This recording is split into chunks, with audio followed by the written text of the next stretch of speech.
Okay.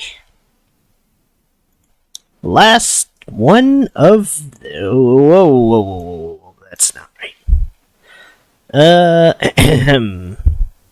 Last one of the day. After this, that's it.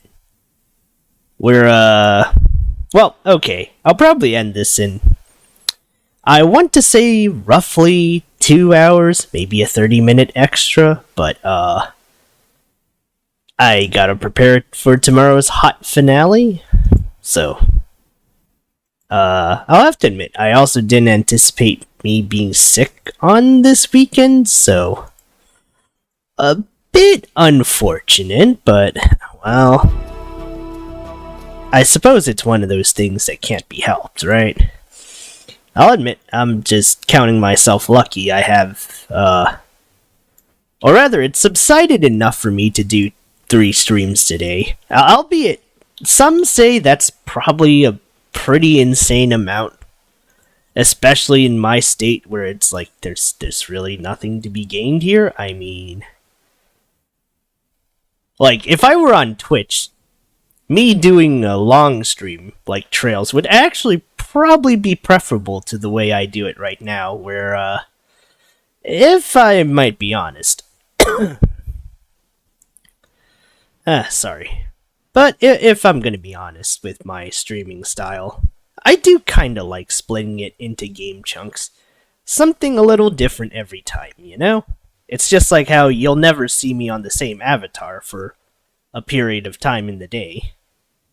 Where it's like, the daytimes are clearly me in the daytime avatar, and likewise, there's a nighttime version.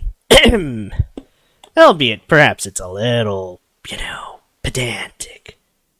But, yeah. What can I say here,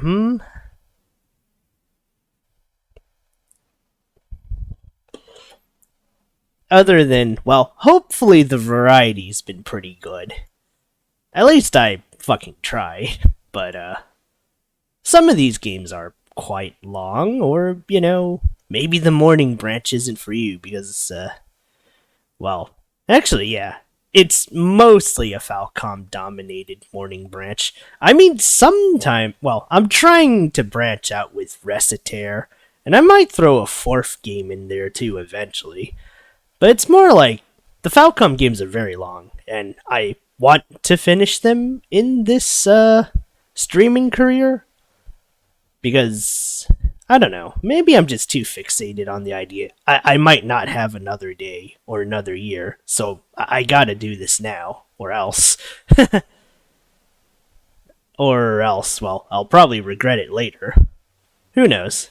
Maybe I won't. Maybe I'll get a second chance to do it. But I'm not a person who likes to leave things incomplete. That much I can say. So, well, or at least not incomplete streaming-wise. Because, holy shit, you guys already know, I am probably not going to get every collectible, every minute detail right on stream, but, well, in any cases, though,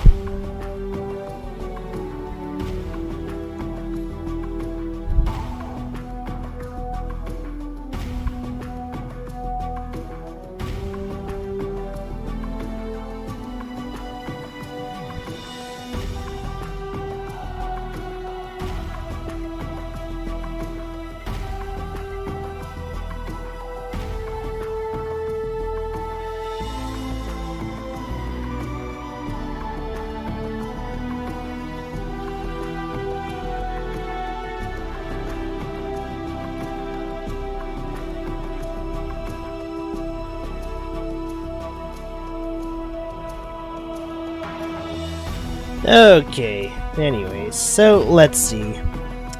First things first, we just lost, Mort. So, let's go get our guy back,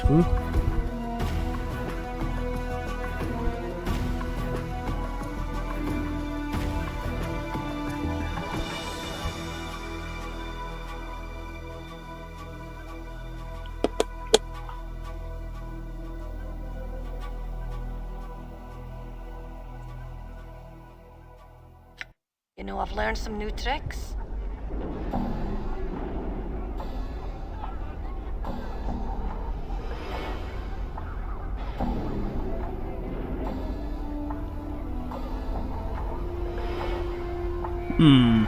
Let's see.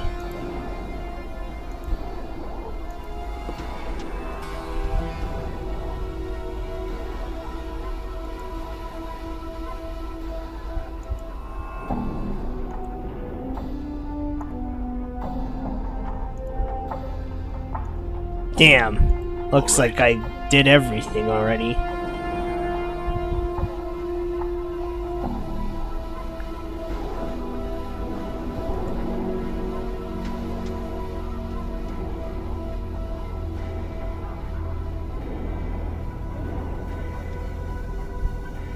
Greetings. Greetings to you as well, Cutter. He stops in mid-sentence as he notices your scars. You see his eyes travel along them, and his eyebrows arch in surprise. He returns his gaze at you. I was about to ask what I could do for you, but there is no need. I think I see why you came to see me. What, are you trying to say you can help me with these scars?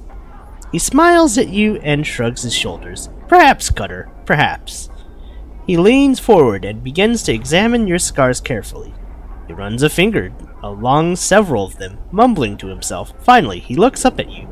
Yes, Cutter, I can help you. I cannot cure you, but I can alleviate the worst of your condition. And your price? Ah, yes, the price. You get the impression you are being weighed somehow. He seems to come to a sort of decision. I have a job I think you can perform. Go on. I signed a contract with a certain creature. I am no longer able to fulfill the contract. It is beyond my abilities. However, the creature will not release me from the contract. Instead, it has threatened me with death unless I fulfill the contract. Let me guess. Yes, I cannot do it myself. My reputation demands that I fulfill the contract or face the consequences. I am at your mercy in this regard. Will you help me? What kind of creature are we talking about? An Absahai named Grosuk, Cutter.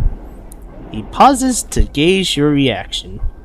I know this is a difficult task, but one I think you can handle. Also, the reward I offer you is great. He gestures at your scars. What were you contracted to do? I cannot reveal that information, Cutter. I am magically bound not to. That is why people come to me. They know that if I accept a contract, it will be handled with discretion. What kind of creature? I see. An interesting proposal. Updated my journal. Give me the details. He smiles at you and gives a sigh of relief. Thank you, Cutter. The creature is an Absahai named Grosuk. You will need a magic weapon to cause it any harm. So check with some of the shops if you do not own one. A spellcaster can harm it as well.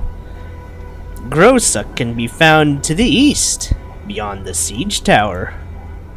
Yes, over beyond the market. Damn thing just appeared one day, several years back. No one knows why, and no one seems to be able to get inside it and find out. Alright.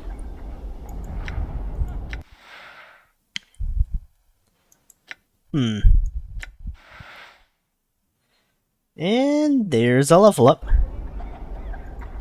Okay, well, we don't have Mort anymore, but that's alright.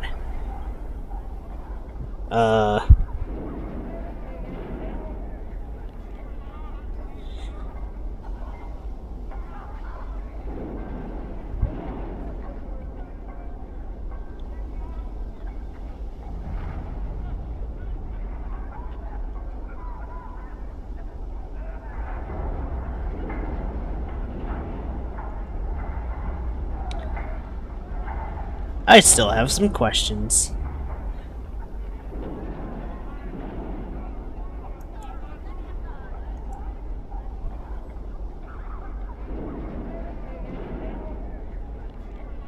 Oh, damn it.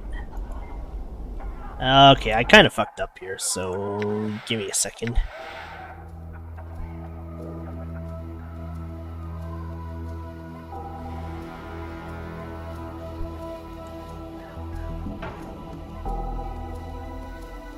You know, I've learned some new tricks. I'm gone. Alright, well.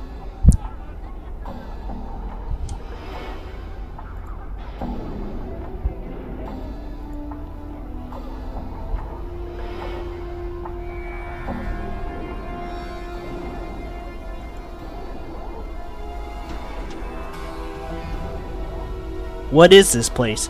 Or this ward of Sigil? This ward. This is the lower ward, home of the common people and the industrial side of Sigil.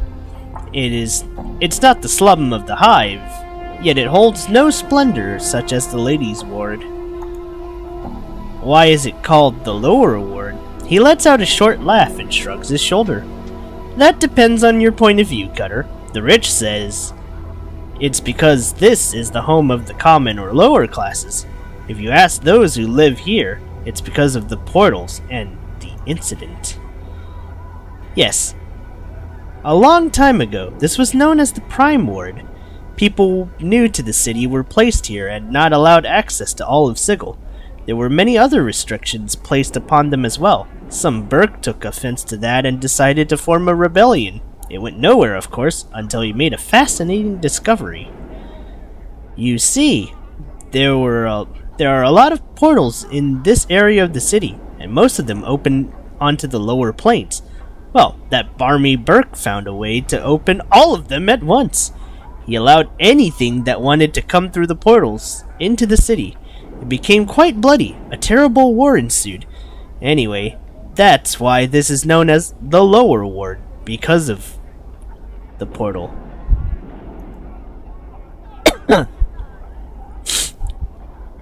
How did this person open all the gates? He used an item that he either had commissioned or made himself. What was it called?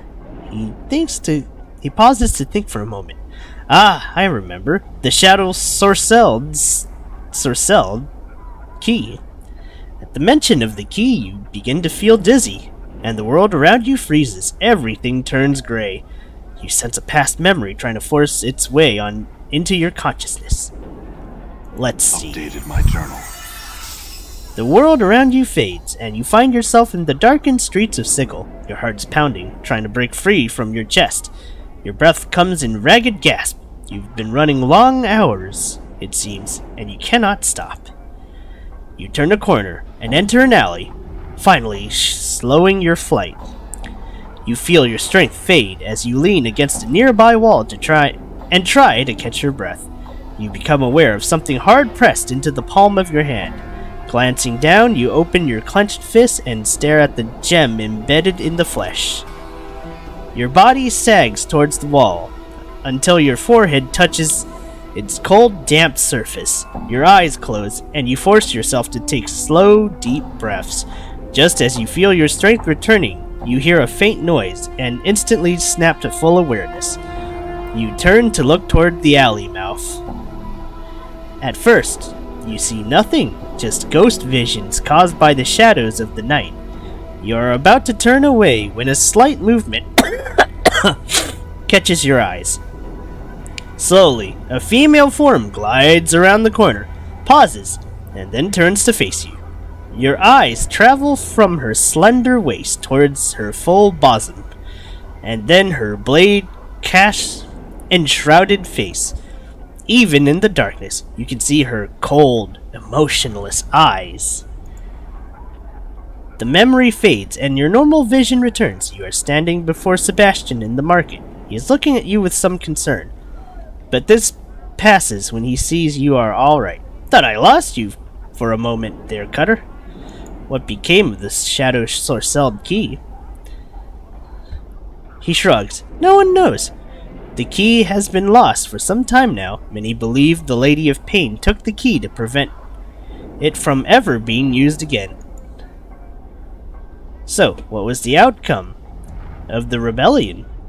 He thinks for a moment. Well, everyone except the leader was given pages in the dead book. The leader and creatures just up and vanished one day. Surely the lady's work. The survivors fled the ward. The fumes of the lower planes had polluted the air, you see. Anyway, the ward remained deserted until the foundry was eventually built.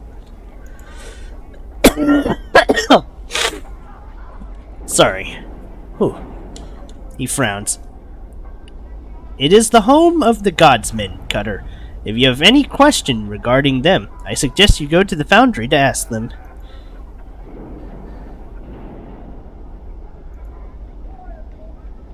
Alright, well.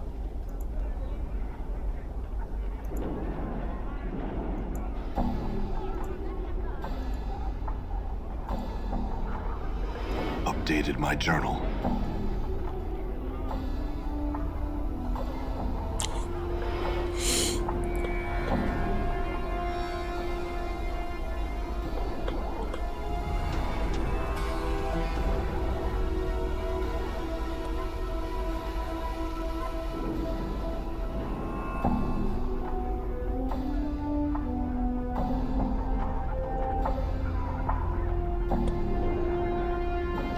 Okay, you see a florid, boisterous man. He's shouting and carrying on like there's some war that's about to come through.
Okay.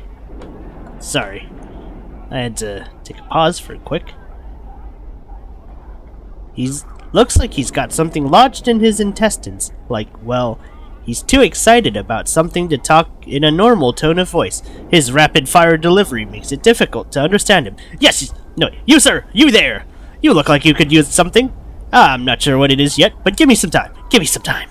I'll have it figured out on the spot. You need rooms? I've got rooms. You need supplies? I've got supplies. I tried my best to do a boisterous salesman pitch. I probably fucked up there.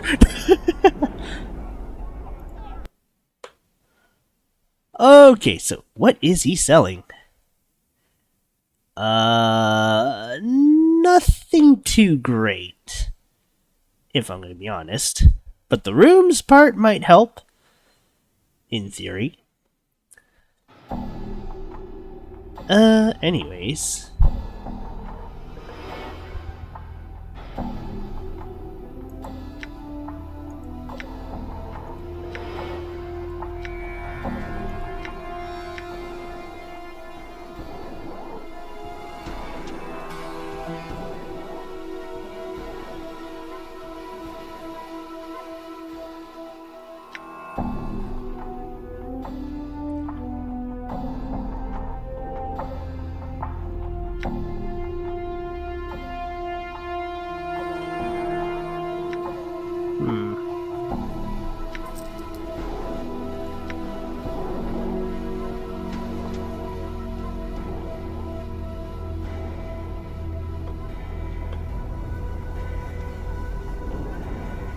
Let's talk about trades.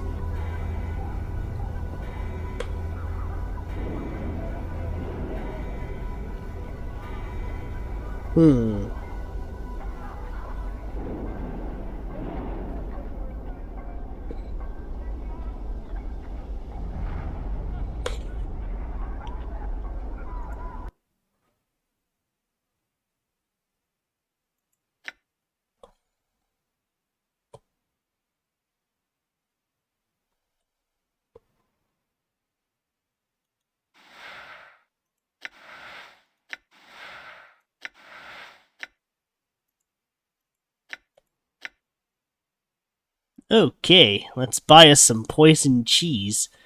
Not sure why this is a good idea, but I suppose.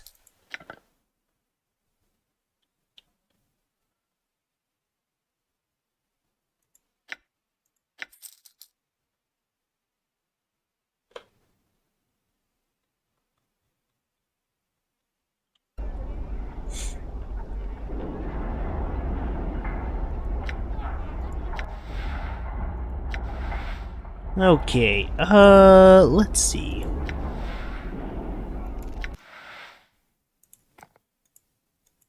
Okay, we can put that there.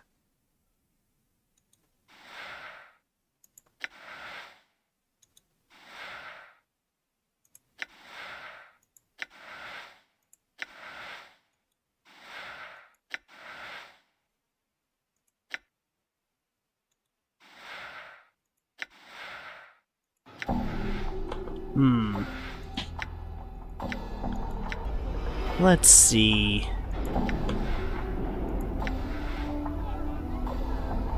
I swear that screen's gotta be used for something. Also, hey there again. It's been a bit since I've done this game, so...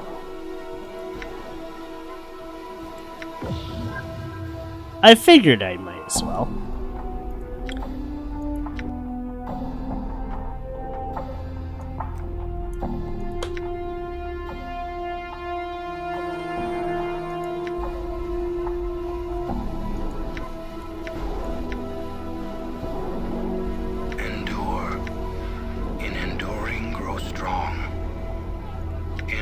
The Mon's name. I hear your words.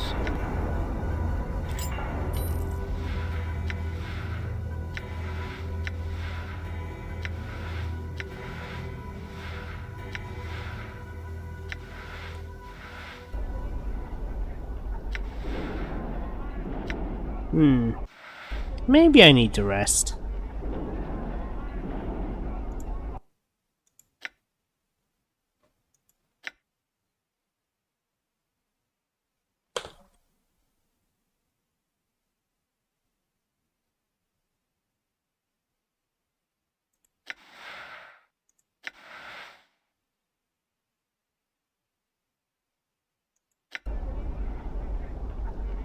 I will hear you. Balance. It is I. Okay, let's see if I can identify some things here.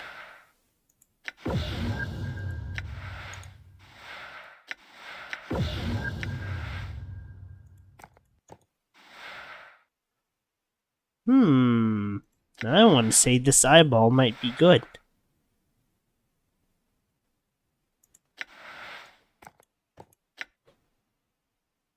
Wait, we already have one of these. God damn it. Are you kidding me? Fuck. Oh, this is so pointless. What is even the point?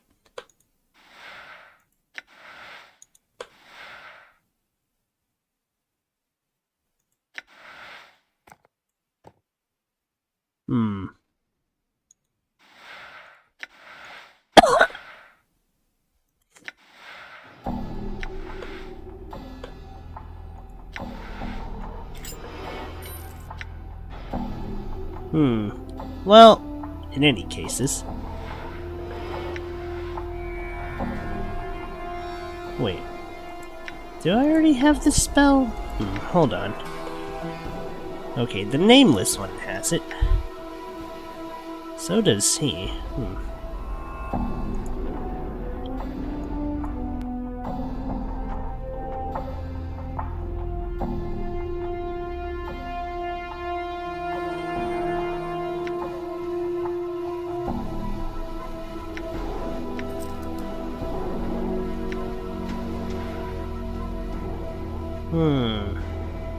No, I think the stinger earring might be good for me. Let's see, actually. We don't have an earring, so it's like, I guess this is okay. Let's put it. Okay, nice. I'm still not sure what the heck ink to put in for rings and stuff, but, well, suppose we'll figure it out someday.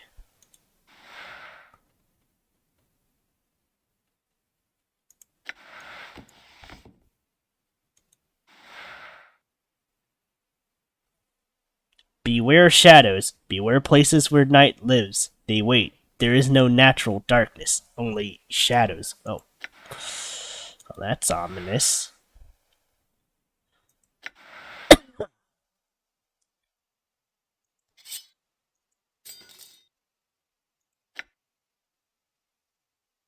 Oh wait, since I'm a fighter...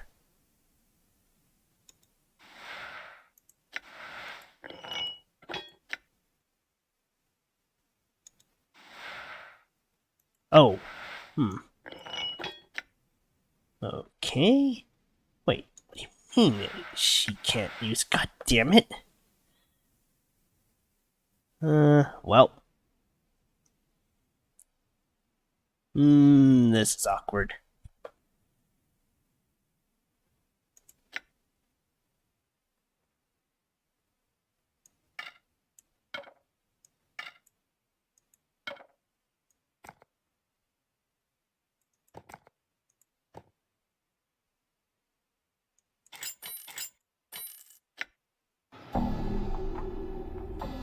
Sorry, I'm just doing some inventory management. I'll be done soon. Endure.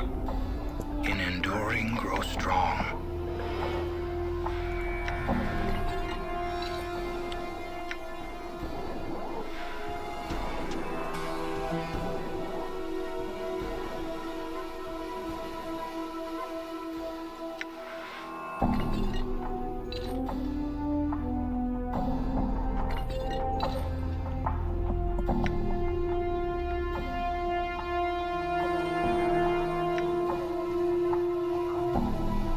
Oh wait, right, I can slap things with my arm. That sounds really bad now that I think about it.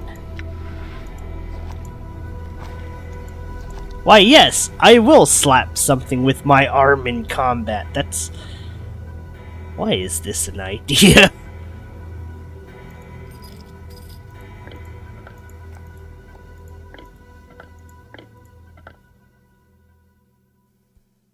Okay, anyway. Done.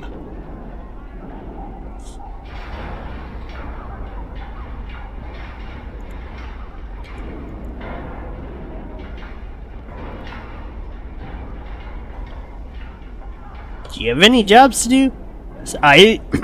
Wait, hold on. I need to get my Roaring 20 salesman impression in place. Hold on. This is probably a bad day for impressions. But here goes. I certainly do, friend. I have a little errand for you to run, if you'll take it. It'll net you 50 coins. All you need to do is run this handbill down to the print shop and ask Guffaw Pen to print up 100 copies for me. Here, take it! He shoves a crumpled piece of paper into your hands. Alright. Updated my Thanks, journal. I guess.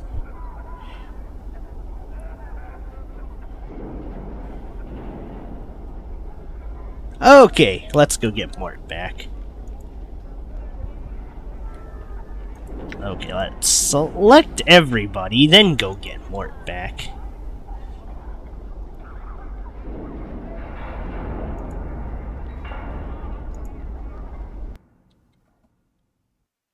Oh, we can teleport. Very interesting. Hey, wait a... Oh, shit. We can fucking warp. This is amazing. What's not amazing is this dankness, so maybe I should just go make it night.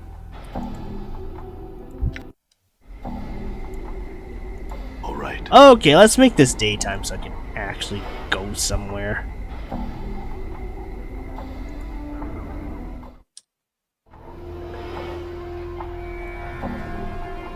Oh, this is the marketplace.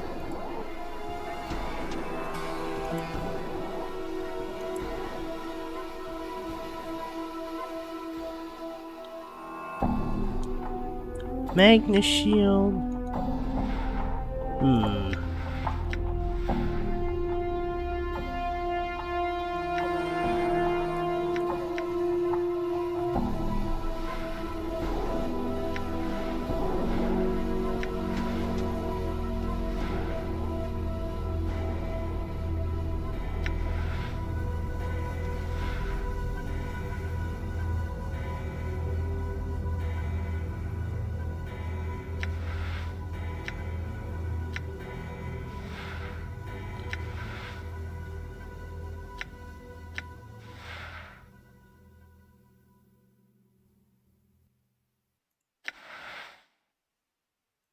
This displacer one looks pretty okay, is what I want to say. Very tempting idea.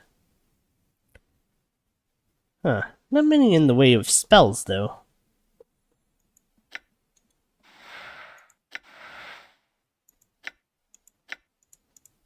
I suppose I can just go buy a couple blood charms.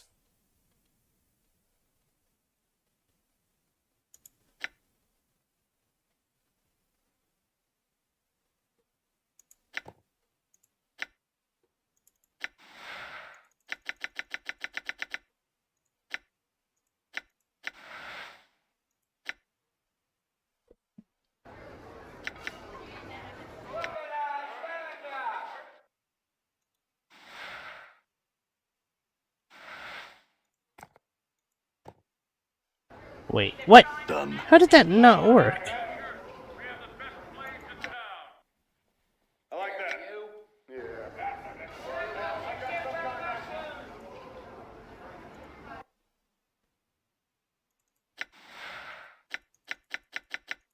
Wait.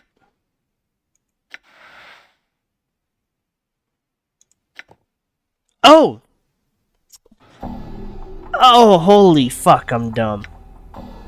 Why did I not realize that's how you do it? Oh man. This is bad. This is just bad jujubes.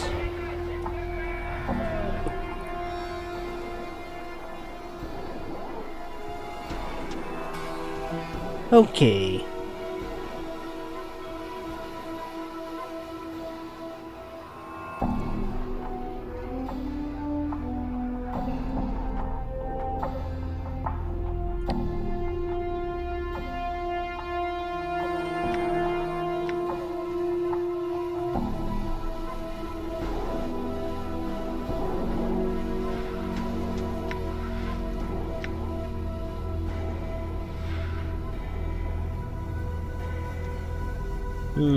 I would argue just buy the enchanted battle axe so we can harm that one thing.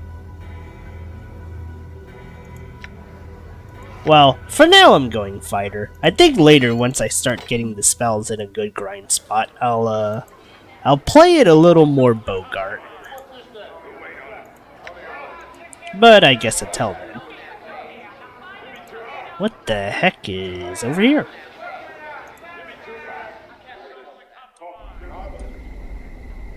I guess not much. Done.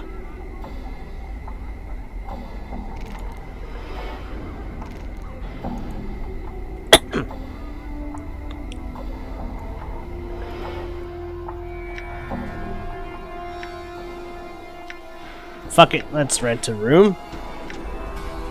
Nice.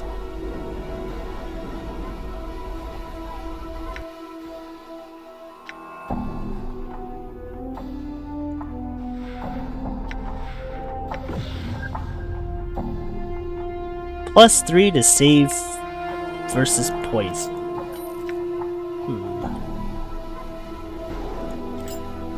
Well, at least this ring actually does something. I'm still not sure what goes into the hand inventory, though. Oh well, it's daytime. Let's go find our skull before I lose my mind here. All right.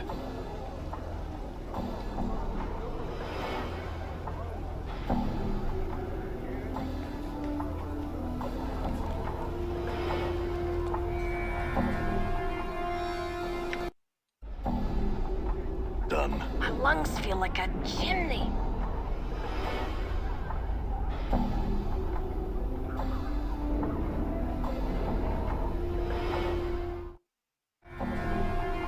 Done. Down we go.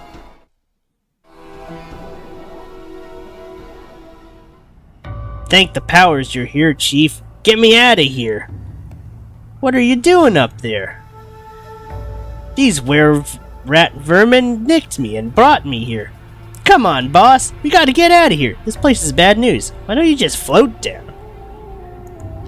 I can't. I've tried. Get me down before...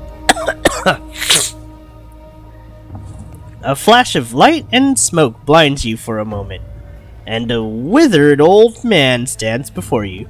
Have we visitors, Skull? Oh no. Do not offend this blood, boss. He'll deadbook you faster than you can spit. The old man ignores Mort. Greetings, traveler. Who might you be to enter Lothar's humble salon without invitation? My pardon, sir. Wait, hold on. I need to twirl my non-existent mustache here. My pardon, sir, but you seem to have something that belongs to me. Okay, I gotta stop. Ah, yes. What might that be? My friend Mort wound up on your shelf. You want that chattering skull with half the grace and manner of any ordinary creature? Give me a skull greater in return if you want it, if you wish it back. I do not need to bargain for something that's already mine. Where can I find a greater skull? Move aside the divan in the center of the room and pass through the portal on the eastern wall. In the chambers below to the catacombs, the portal will remain active for your return. In the catacomb, many skulls, one of great value, lies within the interred crypt of the Dustmen. Beyond the drowned nations, bring that skull to me, as my were-rat minions have failed to do so, and I will see to it that your friend is returned to you. Perhaps I shall even answer questions for you. Yeah, okay, I can't help but just go into dumb accents when the needs arise. It's a pretty bad habit at this point. I think Pam does a greater aristocrat impression than me. I just sound like the worst mustache-twirling Disney villain you've ever seen this side of the world. Well, actually, I think a lot of VTubers do better janky villain impressions. I'm only good at the very clinically insane ones. Well, maybe not clinically, but, you know, the really nutbag people.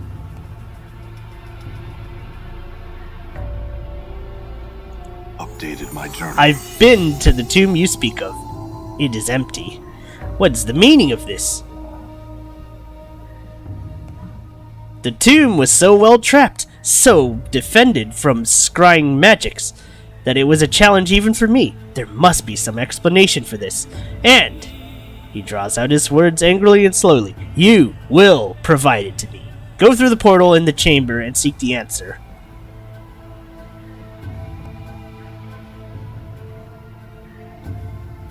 It was my own tomb. Your tomb? Your tomb? He eyes you carefully. We shall investigate this more carefully. Fetch me another skull then, as you seem to attach to yours, and we shall see what answers I can provide. Our agreement shall be as before. Do not try to deceive me with just any bone either. I want something of a connoisseur. Return when you have something of value to me. Very well. Farewell. Updated my journal. Tricks? All right.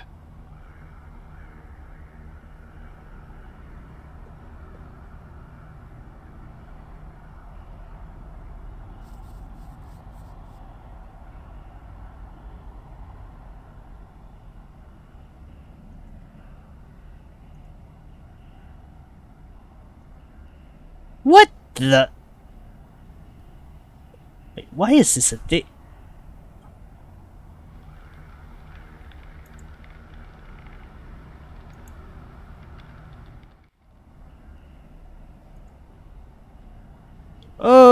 Okay, this is just weird.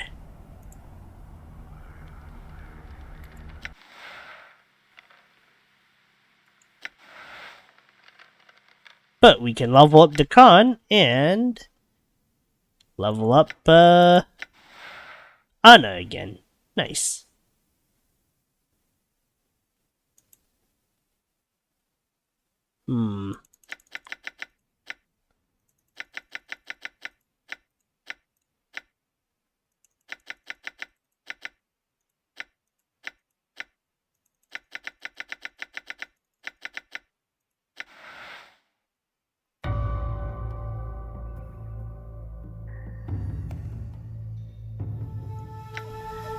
I'll probably have to ask Mizu more about D&D mechanics, because I sure the...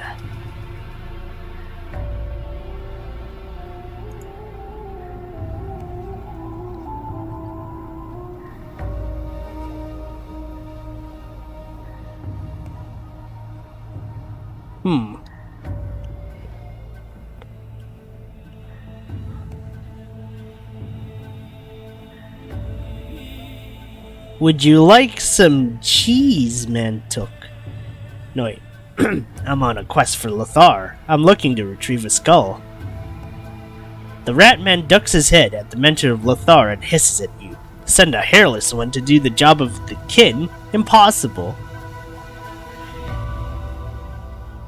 Would you like some cheese, Mantook? The rat man snatches the poisoned cheese from your outstretched hand and sniffs it carefully, eyeing you suspiciously. He devours it, and spasms shake his body. He falls to the ground twitching, and a thin stream of bloody spittle drools from his mouth. Ack!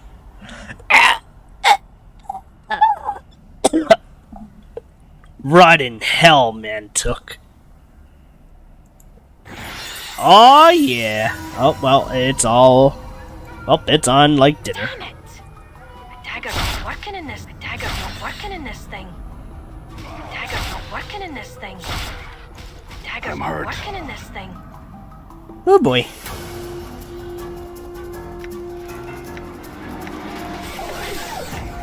God, The dagger's not working in this I'm thing. hurt. Damn. So again, it has come to pass. Fuck! God damn it. Shall we proceed? Damn it! I want to finish these fuckers off. I'm gone.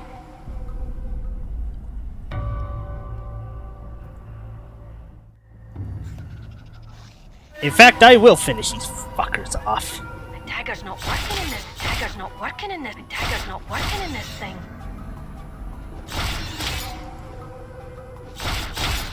The dagger's not working in this thing.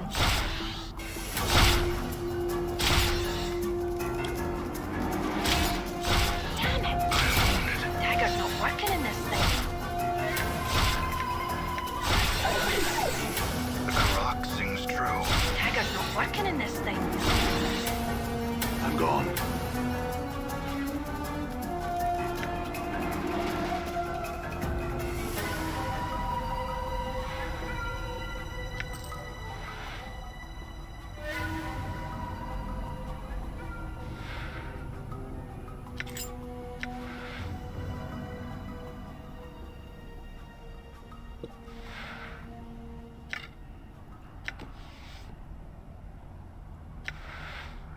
I hear Huh? your words. Might as well.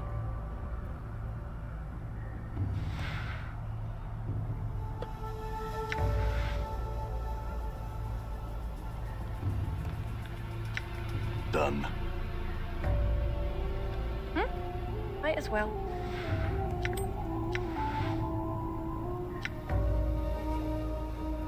All right. Well, we killed them all.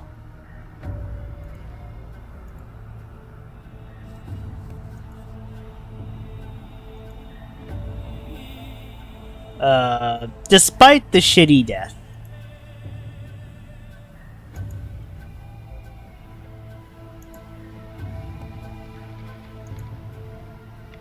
Oh, what's in here, though?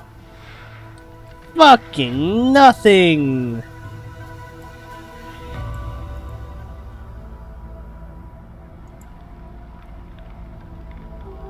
Let's see if we can get some more copper.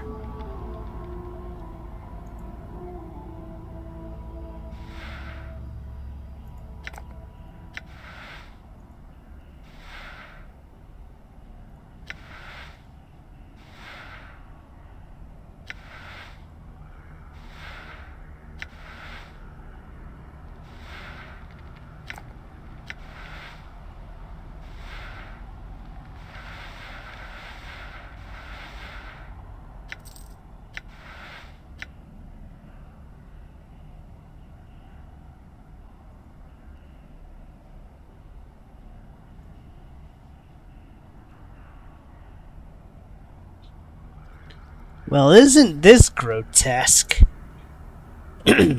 Well, I guess there wasn't much here. Let's just head back already.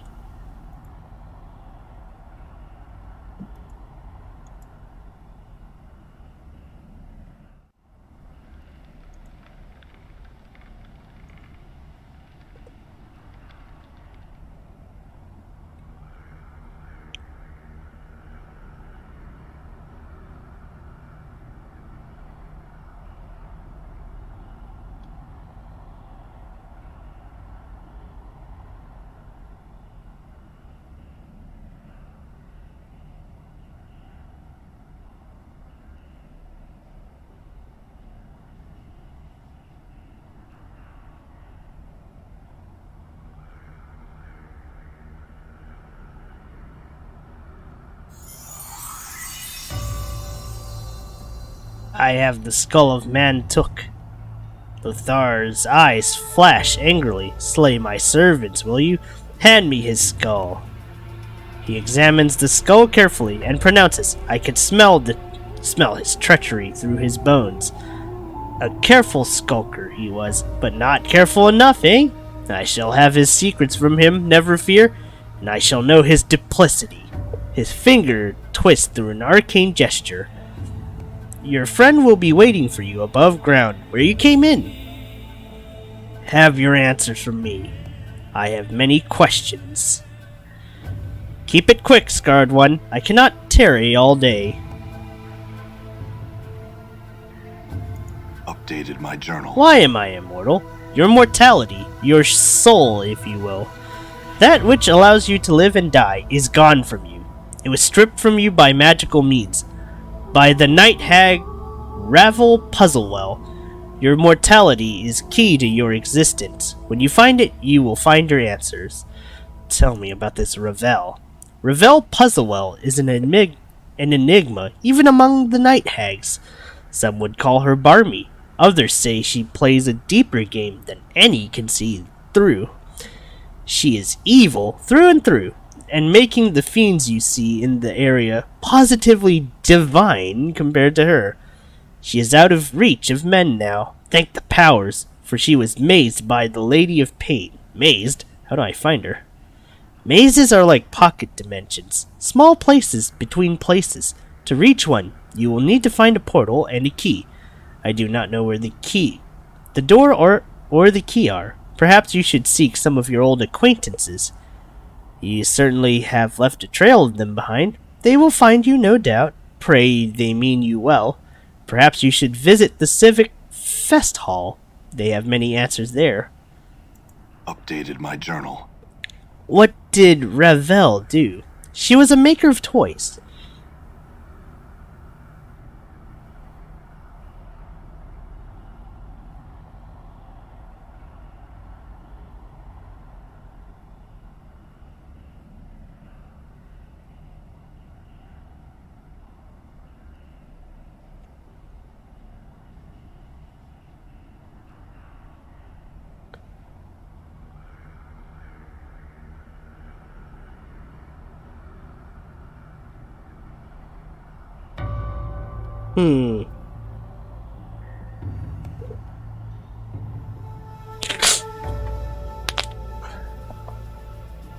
She was a maker of toys and puzzles, a solver of problems that didn't need solving. She decided that Sigil, the cage, was the largest puzzle box of all, and set herself to undo it, to let in the armies of fiends at her disposal, no doubt, to upset the balance of the city and turn the entire burg into a charnel house. Pray to any power you hold dear, with thanks she did not succeed. I will find her, then force her to return my mortality. Farewell. Now,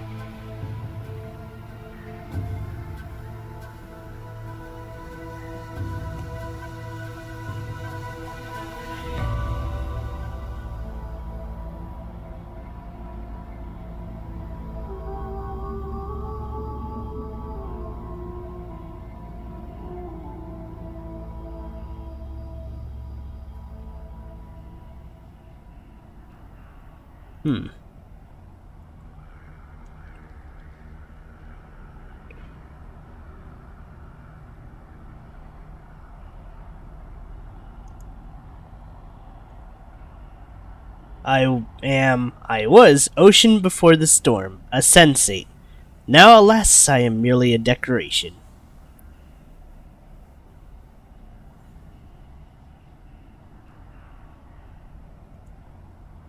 What brought you here? Why, I sit on the shelf and gather dust until one of Lothar's rat minion takes it into his head that I need brushing. I answer questions for Lothar. And that is the extent of this miserable existence. No, I meant, how did you get here? It's a long story that has to do with Raquel Puzzlewell, the night hag. Would you like to hear the whole story? Whew boy, here we go. Ah, shit, I'm all out of drinks. Oh.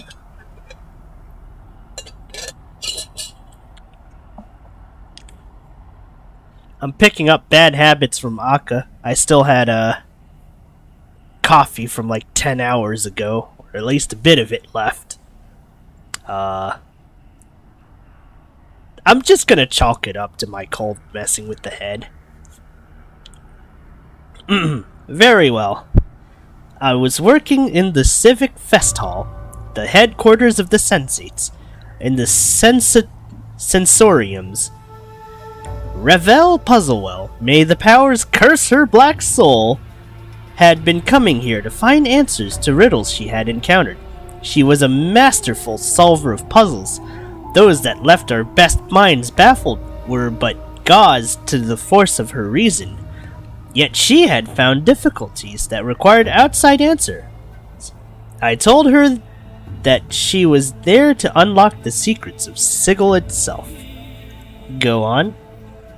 Horribly ugly she was, taking no pains to use her magic to disguise her form, as I've heard she does, or rather did, time from time. And that fiendish exterior frightened off many a potential factioneer. Still, I had to ask her what she was about, and whether she could teach me what she knew. That sounds like it could have been a mistake. It was. She offered me a bargain, for she dwelt in riddles. If she were to answer my question, I must agree to answer one of hers. Oh, wait, didn't we do something like this earlier? Anyway, if I missed the answer, my life was her. I agreed. She told me she intended to unlock the puzzle of the cage, to open it to all who wished to enter powers, fiends, celestials, Mordrons, and the Sluddy. Not to mention any interplanar beings who choose to come along. The most important part to her was that all should know that the mystery that had baffled them for so long was unraveled by Ravel. Unraveled by Ravel. Okay. I see where this name's pun is. What happened next? She answered a question. I could not follow it, though she assured me the answer was plain as the nose on her face. My fellow sensates found me screaming in the sensorium when they arrived the next morning. I begged them to kill me, and they complied. None even suggested I relished the new experience. So horrible was it, and here I am. Now I must rest. What was the question? Updated my journal. Oh, it's gonna take a while for this one, but this question plays a heavy part in this game. Well, last I read on TV tropes like fucking 5 years ago. Anyways, it was, how does one change the nature of a man? I thought hard on her answer and said, with love. She said all people love themselves too much to be changed by something as simple as love. And then she... I must rest now. In the back of your mind, you seem to see a hook-nosed figure with ebon skin asking you a similar question, but you cannot remember your answer. Well.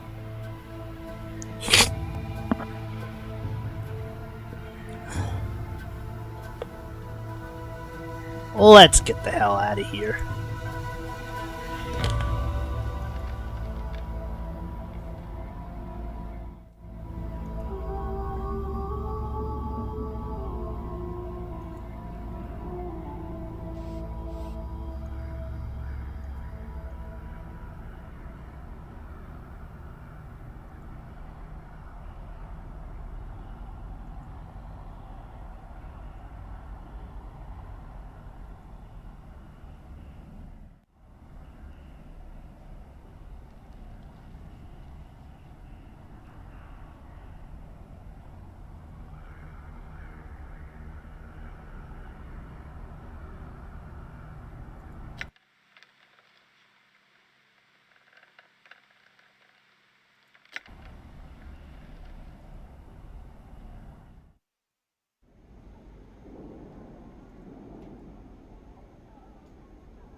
Hey, what's eating you, Chief?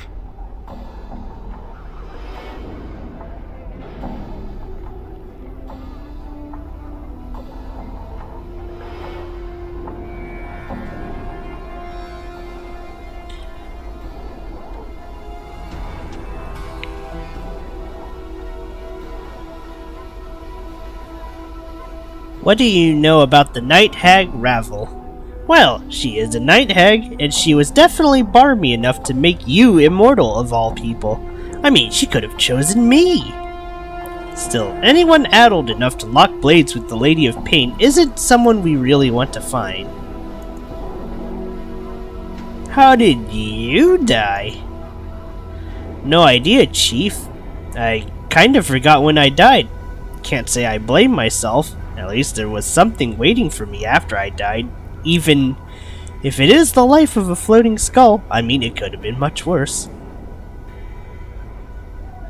What happened to your body? I don't know. It's just gone. Mort glares at you, but I don't think I miss it, because I'm happy just the way I am. And I don't need your half-wit judgment or snide remarks, alright? Whatever. Let's go. Come on. Shake a leg. Wow.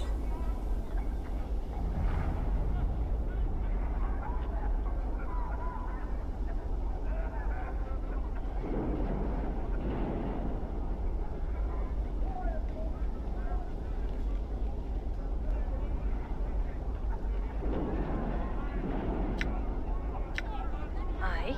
What is it you want then?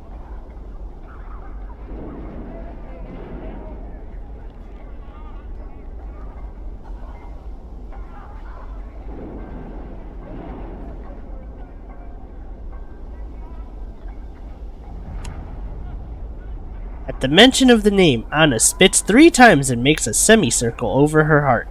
Psst! Are you daft? Don't be mentioning her name if you value your life. She's the evilest o' the Grey Ladies, she is. Anna's voice drops to almost a whisper, as if afraid of being overheard. Filthy mean, and with more power to toss around than some powers. It's said she's all brambles through and through, even her heart. It's said you can never kill her, 'cause her body's like a tree. You lop off one limb, and there's always another growing somewhere else across the plains. Speak as if she's still alive. Of course she is. She has to be. Anna's voice drops again. How would you kill a thing such as her? That's why the lady had to maze her, it said. Okay, you know what? What is your will? Does the Khan know this lady?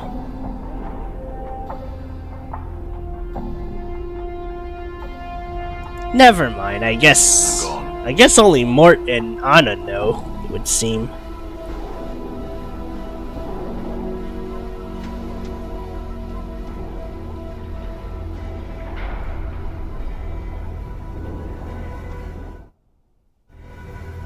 All right.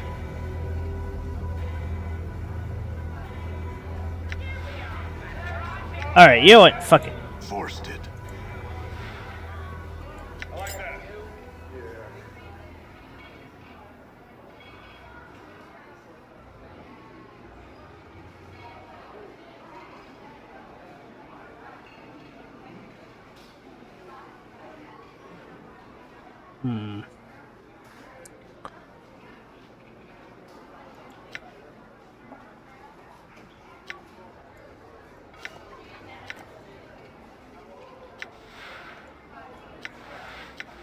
I like the way. Don't get caught off guard, Cutter. I will hear you. Oh. I like that. That one's twice the price. Sure on that one?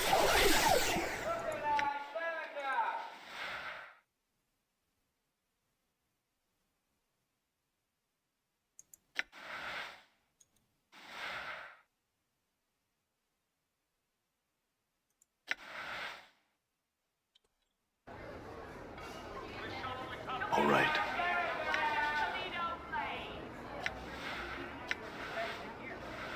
That one's twice the price. That one's twice the price. Oh, wait. Let's not. I know I can still steal, but let's not go there. Instead, we can just sell this for 4,000. It's kind of useless for me anyways. So, more jink to fuck around with, for what good that is, but I have to admit, I wonder if I can just throw away all these keys and shit. I don't even know what you'd use Zachariah's liver for.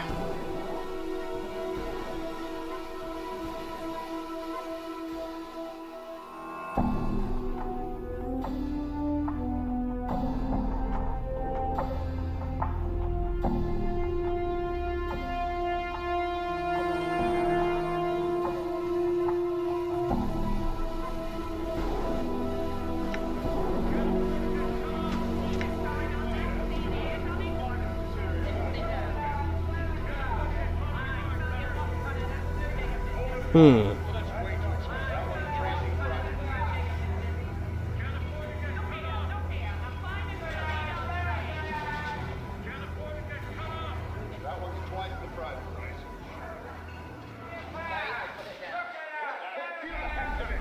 I'm gone.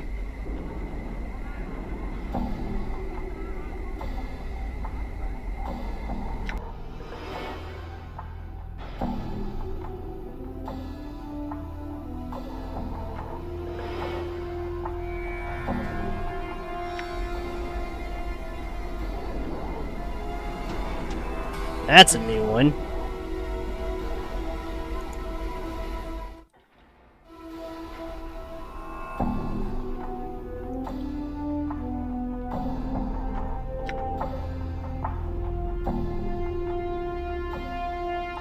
This rotund woman, complete with shrewd eyes and a nasal voice, prays, "And now what we have here?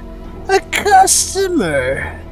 Do mine I spy a customer?" The diminutive man replies, "Of course your eyes spy a customer. They see a customer all the time. Customers on the streets. We have no customers. You'll never have customers. It is useless and forlorn to hope for He pauses as his eyes alight on you. Mika, we have a customer! That's what I've been saying to you! She lowers her voice and turns to you. What can we do for you?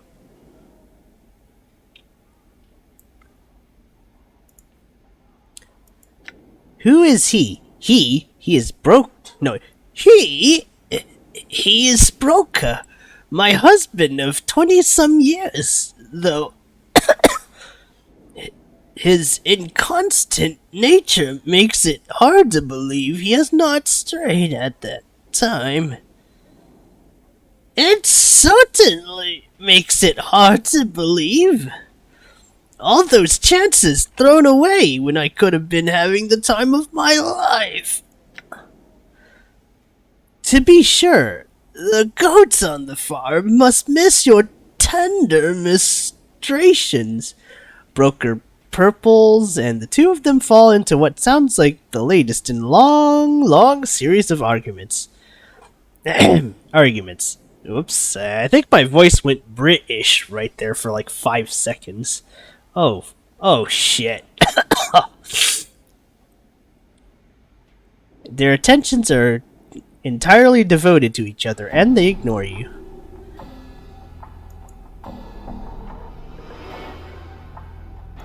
New taunts, alright. Hey, Chief, can you believe those two? They could teach me a thing or two. I believe it, Mort. Let's go.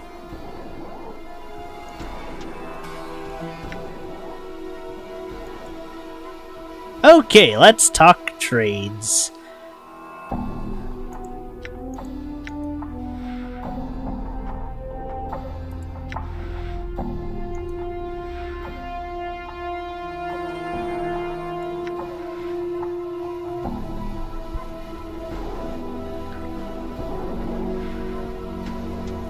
I kinda wanna buy that one, just because it probably might be okay.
That was the worst grandma and grandpa impression I have ever done, and I am so sorry I subjected everyone to that. Oh dear. I am not gonna live this one down, am I?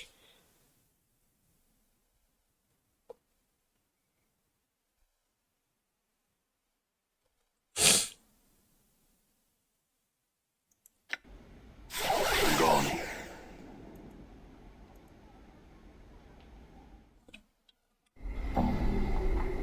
I'm gone. Alright, let's go rent a room real quick.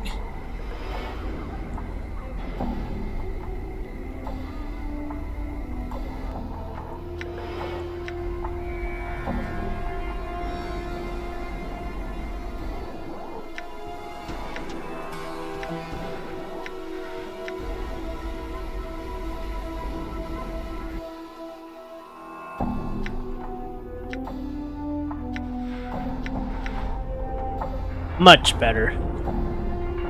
Your speech since... Again, I don't think robots get sick. That, or we're in the future where Actually, wait, Bender never got sick either. Well, okay, I guess Robo-Enzo was a thing, but come on.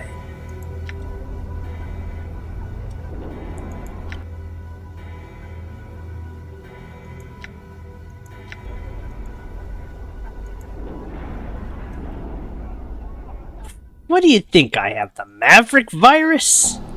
All right. Although, to be honest, I guess since we're on that subject, someday I'll do a Mega Man marathon. The X and Zero games were some of my favorites, but it's been a while since I've played them. I know I played Zero to the point where I tried to S-rank every damn mission. It was a hard fucking mess that just sucked. But,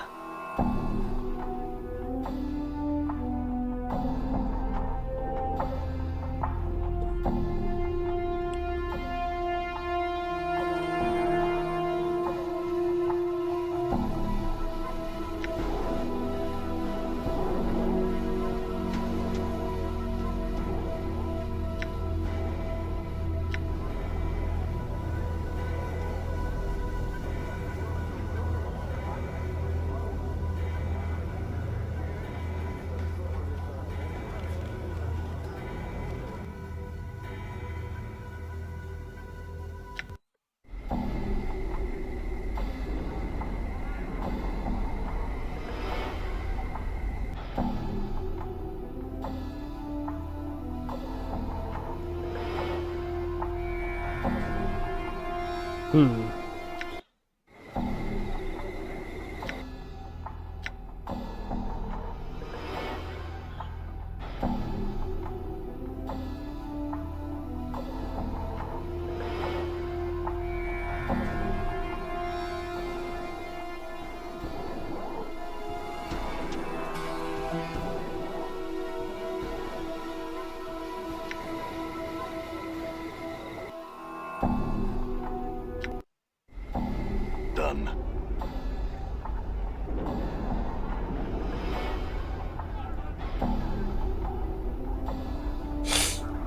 okay, we should probably save here before we do anything stupid.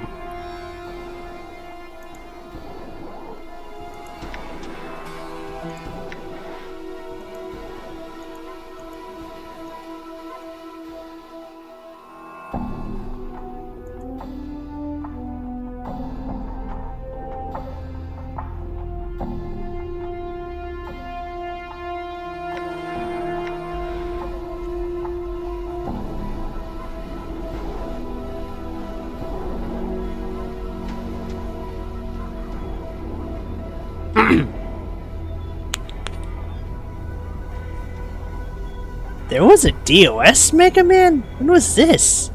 Was it Wily Wars? Or was it something else? Anyways. You see a reptilian creature with a snake-like body, 4 clawed feet, leathery wings, and a draconian head. The scales covering its body are a vile shade of green. The creature stands upright on its hind legs, balancing with a prehensile tail. As you approach, its eyes narrow to slits, and it begins to hiss. Hiss. The air around the creature begins to radiate heat, and its scales take on a pale sheen. It gives you a hungry look and appears ready to strike. Oh, wait. Oops. I kind of fucked up there. Okay.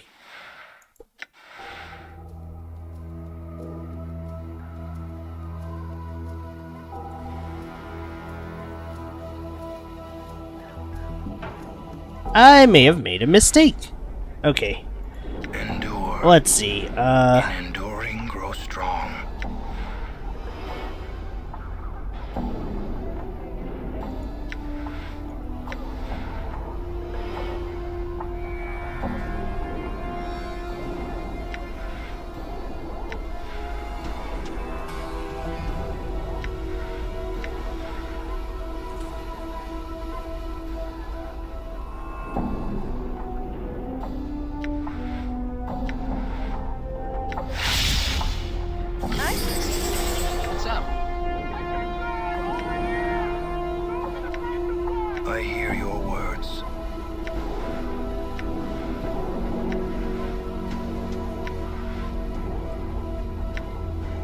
Alright, let's do this. Lungs feel like a chimney. Sebastian sent me. No, wait. Relaxes. Shh. Go. Grasuk no talk. Told waits. Sebastian sent me.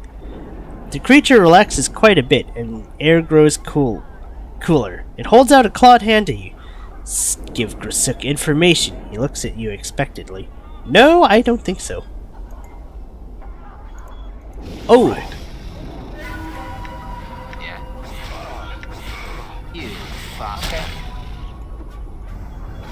My bike's not working on this thing. Bike's not working on this thing. My bike's not working on this thing. The Karak sings true. All right. Well, that's one dead, Grasuk, and I really need to shift the inventory, because I forgot to give, Mort his teeth back. Hey. Hey, come on. Let's also just throw all this other shit to him.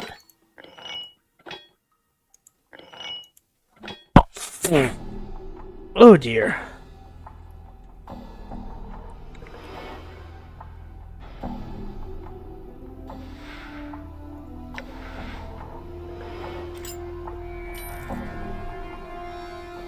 I should probably get her some tattoos. Why not? All right. What? Good as done. Come on, we got a special on slaves. Done. Use them for whatever you will. They're right over here. Step right up. And that's one dead Grasuk.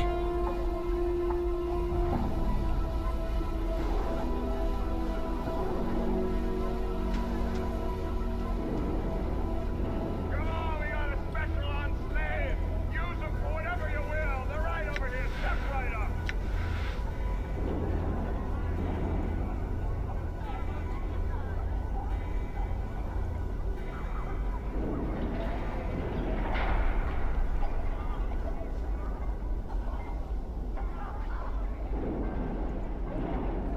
Yes, and I come for what's due to me. One moment, please, Cutter. Sebastian reaches into his robe and removes a small crystal ball. He gazes into it for a moment before returning his attention to you. I cannot thank you enough, Cutter. I shall live up to my part of the bargain. The bargain! Are you ready? Yes, it is done, Cutter. I thank you. Sebastian bows deeply to you. Thank you, and farewell, Sebastian. Updated my journal. So, now, I think my charisma is 17. It wasn't that high before.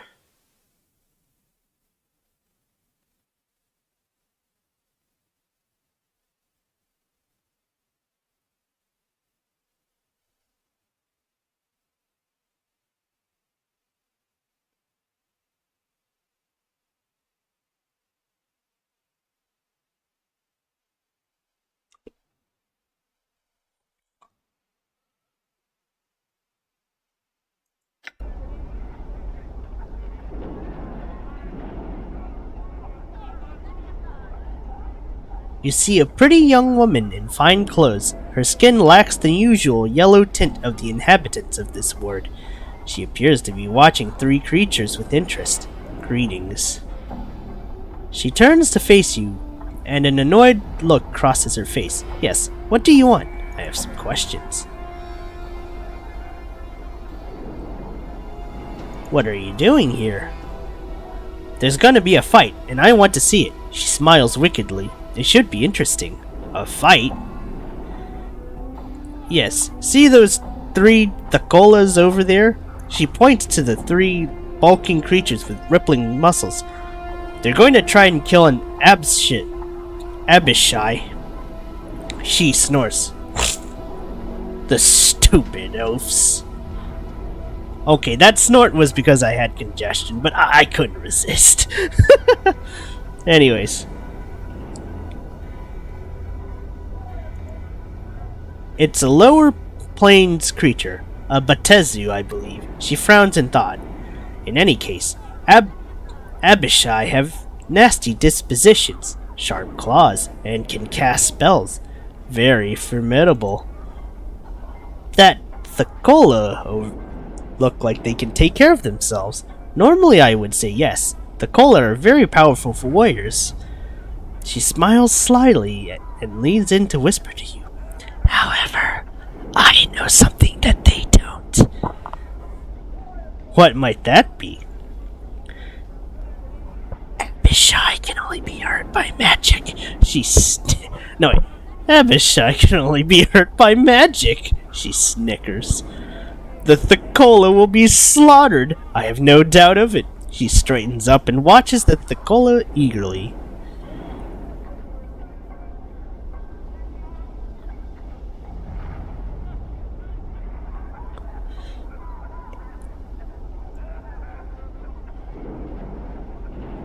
How do you know they can only be hurt by magic? She gives you an annoyed look. My husband is very high up in the Harmonium. The Harmonium guards are trained to deal with creatures such as Abishai. She looks away. That's how I know. My husband told me. Why don't you warn the Thakola? Why would I do that? She smiles evilly. I'm the one who suggested the fight. But why? My husband tries to better his social standing with underlings by drinking with them in the local taverns. Last evening he forced me to just such an occasion. Those three oafs were there, boasting of their proudness as warriors. It was obvious they were in a drunken stupor. When they decided to leave, one of them tripped and fell into the table I was sitting at. She pauses. Go on. She frowns angrily. Most of the drinks at the table were spilled into my lap and ruined a very expensive evening gown.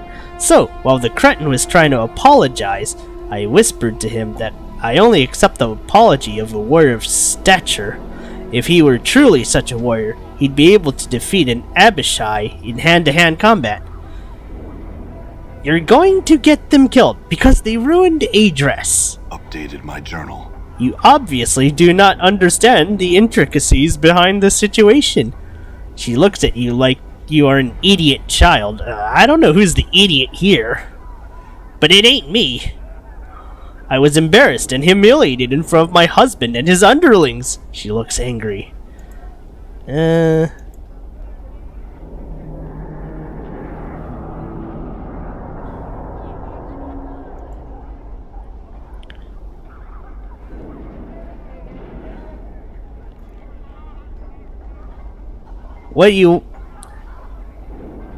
He looks down at you and gives a friendly smile. What you want, Smalley? I have some questions. I've talked to Xanthia. She said you were gonna fight an Abishai? He smiles and nods at you enthusiastically. That right. Thorpe and friends, Barsh.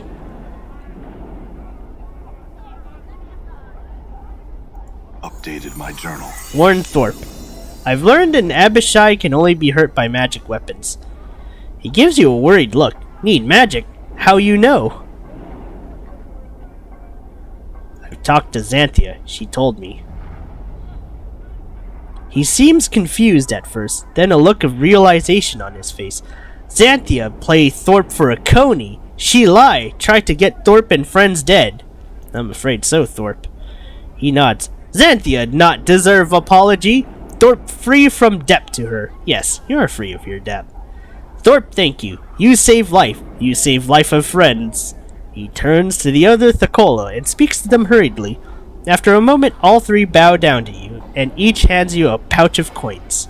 Thank you. He smiles. You good friend. You deserve. Ah. Yeah, fuck you, Harpy. I must be going. Get fucked. You see Xanthia. She gives you a look filled with hatred. You warned the brute, didn't you? Yes, I did what I felt was right. She nods her head slowly. I will not forget this insult. Good day to you.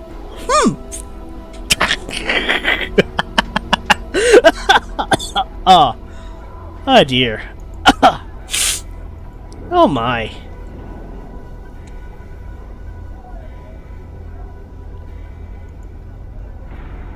Okay, I think I enjoyed that a little too much.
Greetings.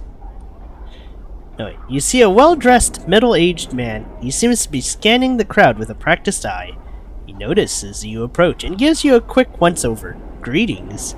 He smiles at you and gives a barely perceptible nod. I am Byron Pickett, moneylender. May I help you?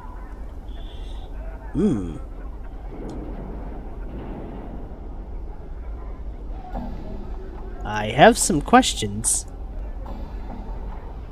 Let's see. If you mean the word in general, it's called the lower ward. If you mean this particular locale, it's the open-air market. He looks bored.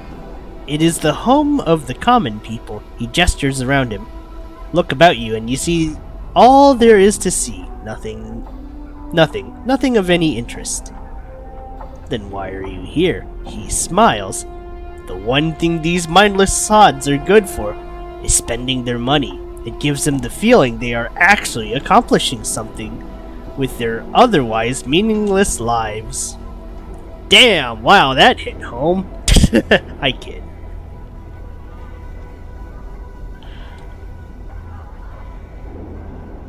He pauses and looks about with disdain. Go on. He shrugs. Where there is money, you'll also find merchants and thieves. I help provide the merchants needed to relieve them. He gestures about of their hard-earned coin. He smiles at you. You mentioned thieves. Who helps provide them? Not I. He gives you a calculating look and smiles. Why do you ask? I'm looking for some training. He laughs and looks around. Really now? That's not the kind of thing you should admit just to anyone. He studies you while he thinks. As I said, I have nothing to do with thieves. Perhaps you should talk to Lenny. He can usually be found south and east of the market. He pauses for a moment. Tell him I sent you.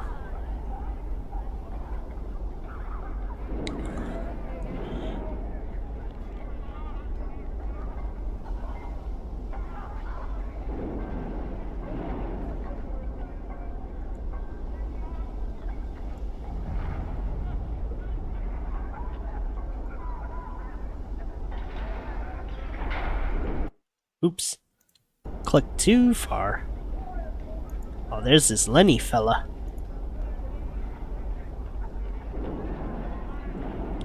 You see a feral-looking young man in shoddy clothes. His eyes dart about as he scans his surroundings. He notices your approach and begins eyeing you warily. He looks up and down and glances about. Returning his attention to you, he gives you a wicked grin. You best have a good reason for disturbing Lenny, Burke. I have some questions. I ain't no tout. If you got questions, go find one. You'd best push off before I have to bleed you. What if I told you Brian Pickett sent me? He stops smiling and examines you for a while. His eyes linger on your scars. He swallows slightly. After a moment, a frown settles on his face and he appears to be nervous. Pickett sent you? Why? He said you could answer some questions. He frowns. What questions? I'm interested in learning the thieving art. Can you teach me? Do you want to give up your current profession and become a thief? Sure, why not? Show me what you know and I'll give you some pointer. He watches as you demonstrate what you know. At several points, he stops you and shows you ways to improve your skills. Within a few hours' time, you think you feel comfortable with your abilities as a thief. Thanks, Lenny. Lenny smiles at you and nods his head in thought. Here, Cutter, take these as well. A gift from Lenny to help you out in your new profession. I'm not gonna be needing them anymore. He hands you a pair of punch daggers. Thanks, Len. I feel stronger. Farewell.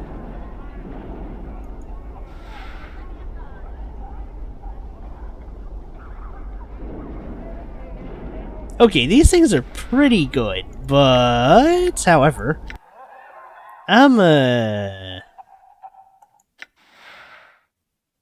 oh, wow, we have a lot of thief points, man. Damn.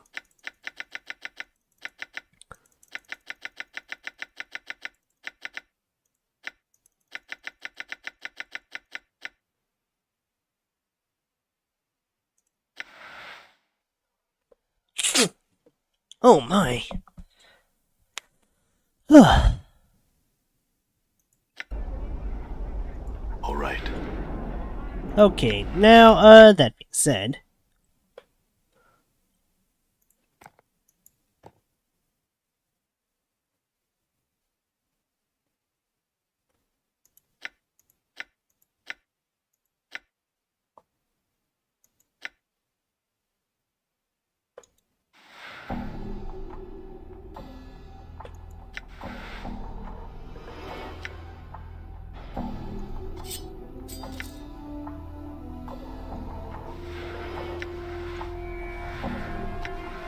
this will give Anna even better damage.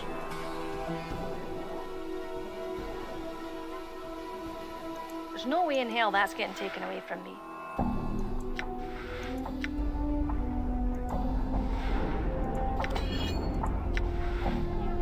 I will hear you. What is your will?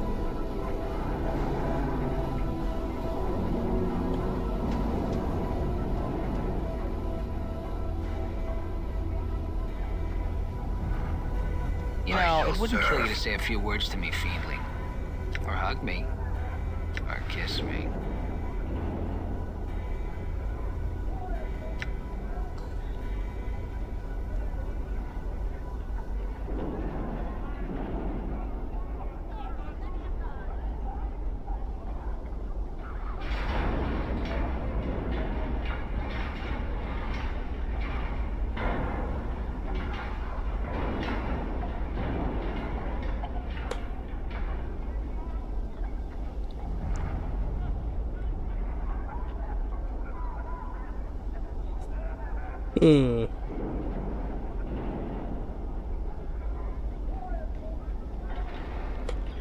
Actually, come to think of it, Balance in all things.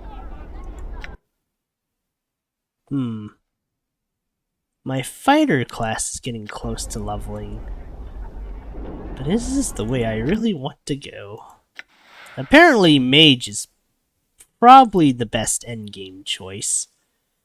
Last I remembered, anyway.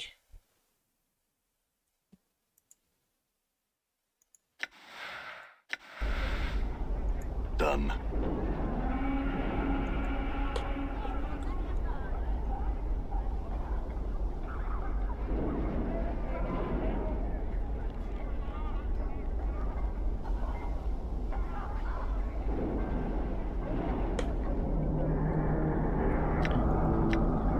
Okay, where to go next?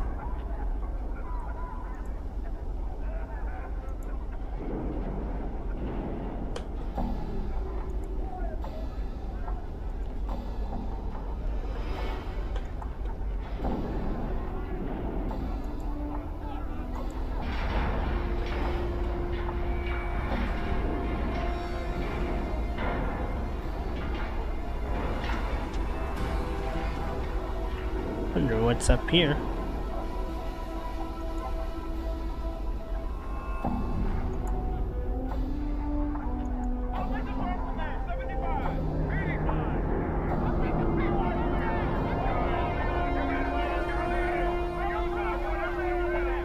You see a boisterous auctioneer.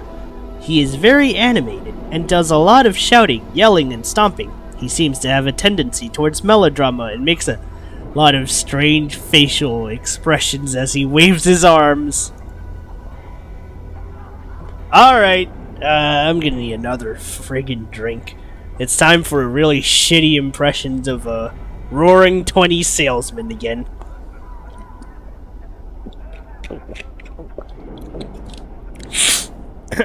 Here goes. He glances at you and motions to the crowd that he's taking a break. Well, well, 1,000 greetings do I bestow upon you, sir. He does a double take when he notices your scar. You know, I take one look at you with my discerning eye, and I see a man in the market for some healing charms.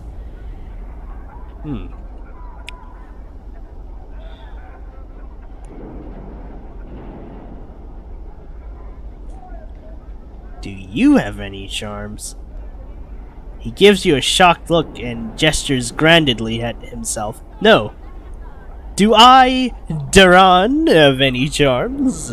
He pauses for effect. No, sir, I do not. However, don't let that discourage you. I have plenty of other items for sale. He points to the rear of the auction block where a group of people stand in chains. You sell slaves? No, sir. These are indentured servants, not slaves. For the most part, they are guilty of minor crimes, and the proceeds from their sale go towards paying their debt to the city. After their terms of servitude, they will be free citizens once again. Damn. Alright, we're going with the Persona 3 choice. Do demoi.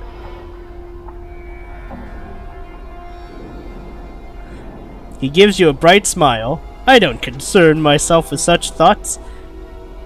My task is to sell their contracts, as given by the Court of Sigil. He lowers his voice as he leans in closer. And collect a percentage for my efforts. You understand? He straightens. Okay.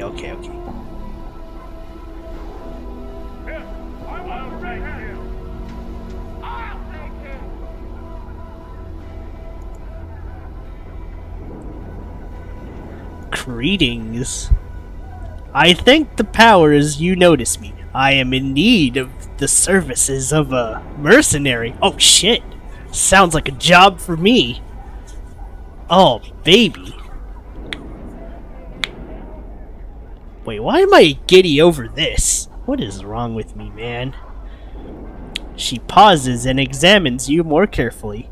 If appearances are any indication, you would seem to be such an individual.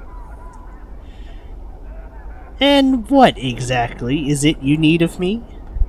She nods to you. The heart of the matter is, I am to be sold into slavery for a crime I did not commit. I am in need of a champion. Lady, I don't think this is Game of Thrones. We are not doing death trial by combat here. Although I'm sure that's a thing in the past.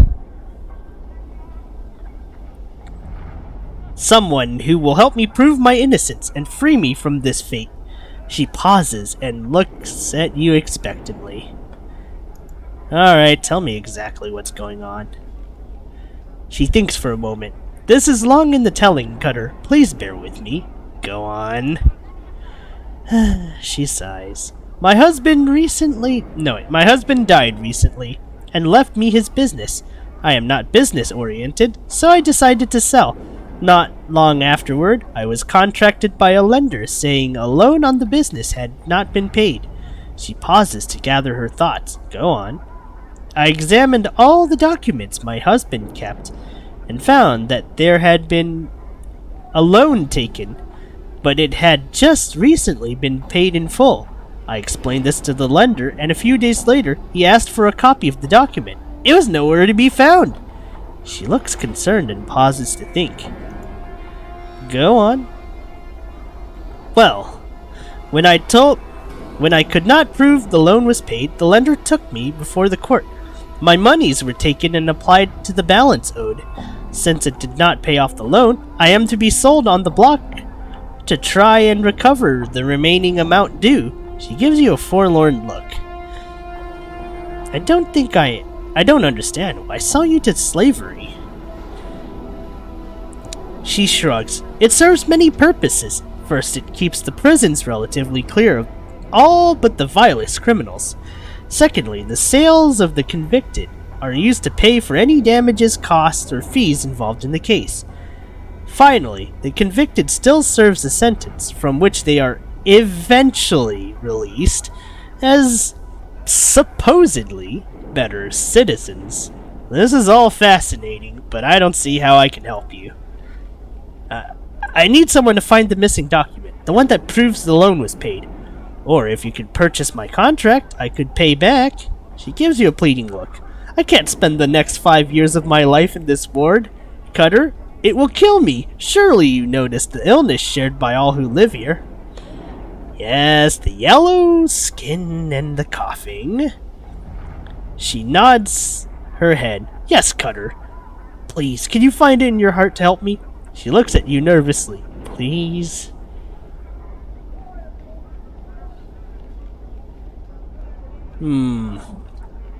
Ooh, this is a hard call. Do I want to... Actually, how nice am I feeling today? Well, let's just let her off.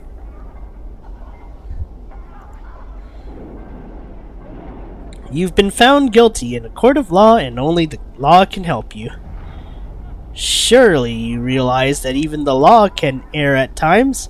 Cutter, if an innocent were to suffer due to such an error, it would be a terrible miscarriage of justice. She appears desperate now. Please don't leave me to this fate.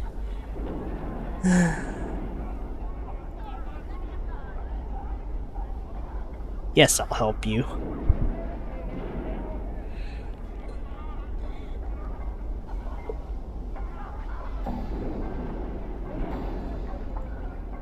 Who's the lender's name? I know his name well, Cutter. After all I've been through, I will not likely forget it. She gets a faraway look, then shudders for a moment. Byron Pickett is his name, and his associate may be someone named Lenny. Where can I find Byron? He can be found in or around the open-air market. Forgive me, I am not certain. There was a small, feral-looking man who came to court a few times. He would sit behind Pickett and whisper to him occasionally. She pauses and looks lost in thought. Go on. She frowns. I remember him because he always seemed to be uncomfortable in his clothes. He would pick at them as if they were new, as he was not used to wearing them. She pauses again. On one such occasion, Pickett told him to sit still and stop fidgeting. He called him Lenny. Where can I find Lenny? I'm not sure, actually. My husband told me that some ruffians can be found southeast of the market. Near the siege tower, I believe. Where can I find... Oh.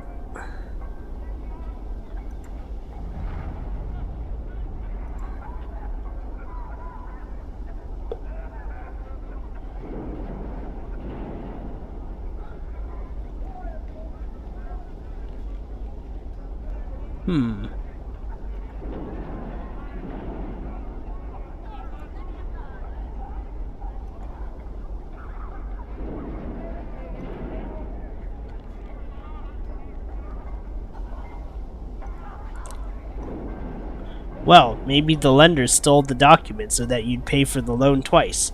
That's a terrible thought! She hesitates, but begins to tap her chin with a finger as she thinks.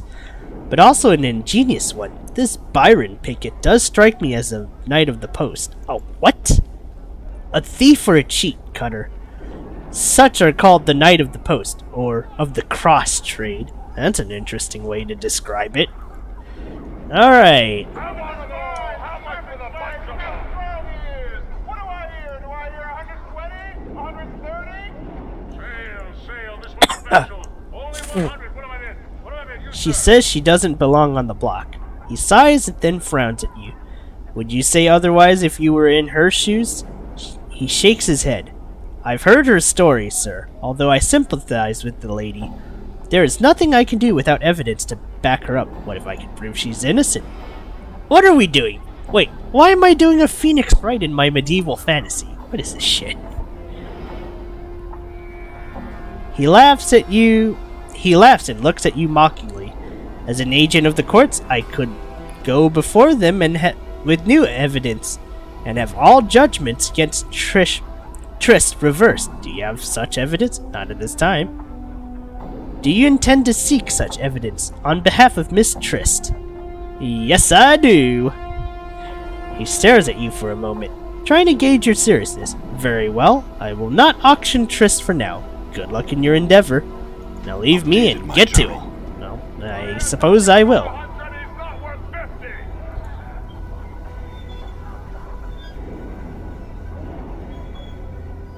But first, let's go to this Pickett guy.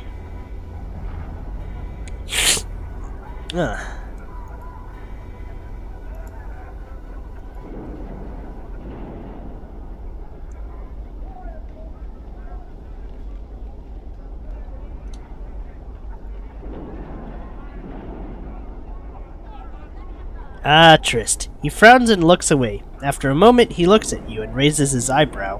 What about her? I'm trying to find a missing document for her. There is no missing document. That was a ruse instigated by Trist to cast doubt on her depth. This matter has been thoroughly investigated by the Mercy Killers, and they found no evidence of such document.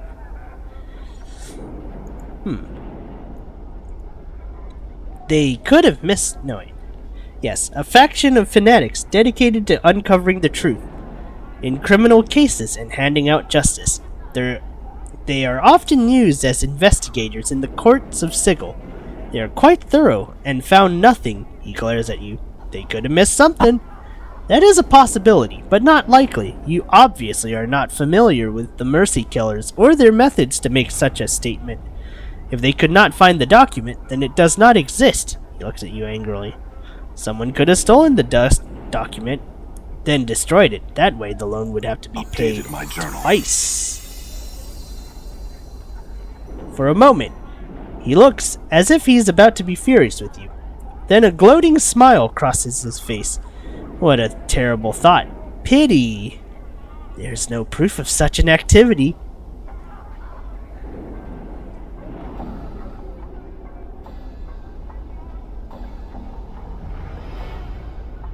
Yes, a pity.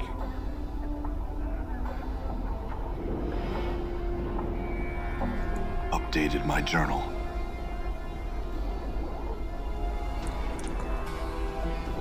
Well, good luck to you, then. If the Mercy Killers couldn't help poor Trist, I don't think you have a chance in the 9 hells of doing so. Now pile it, sod! Alright. Well, they did mention Lenny. We did kind of set this up.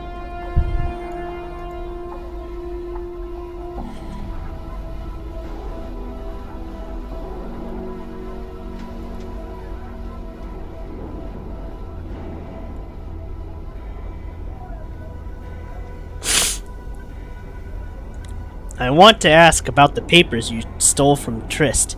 He swallows hard and stares at you. You notice his muscles tense, and it looks like he's ready to run. He puts one hand on his lap in a nonchalant manner, but you can tell he's wound tight as a spring. I don't know what you're talking about, Burke. You best be off.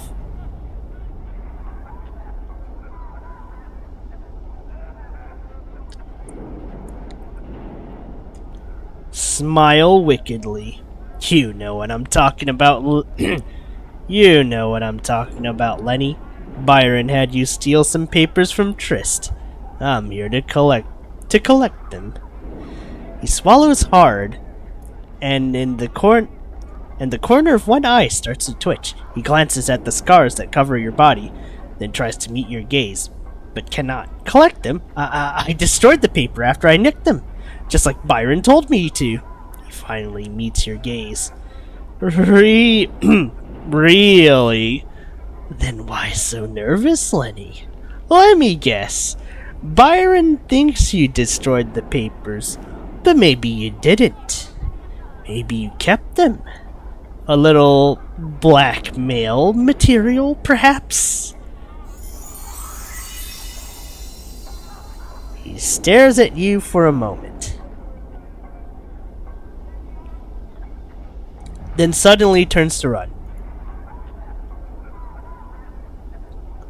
Just as he starts to run, you leap forward to grab him. He deftly steps out of your reach and begins to sidestep you. Seeing your quarry about to escape, you make another, more desperate lunge at him.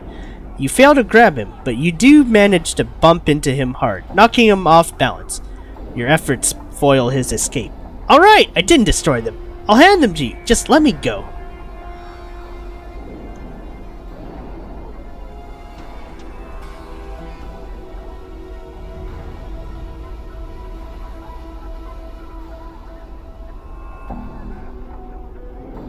Hand him over, Lenny.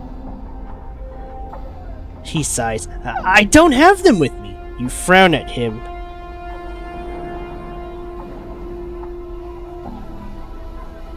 You frown at him and see fear growing on his face. I swear, I don't have him. I put him in storage. He continues to stare at you, breathing hard. Let's go get him. He shakes his head. We can't. They're in the warehouse. And they're not open for business right now. Rumor has it there's some kind of management change going on. But I don't know if it's true. In any case, I can't get the paper. He looks at you sheepishly. I'll get the paper myself. Fine. I guess that snake Pickett wins again. He looks at you defiantly. Actually, Trist wins this one. He frowns. What do you mean? I'm not working for Pickett, Lenny.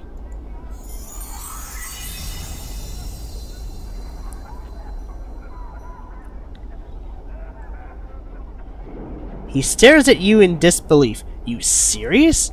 But you said... He watches you closely for a moment, then laughs.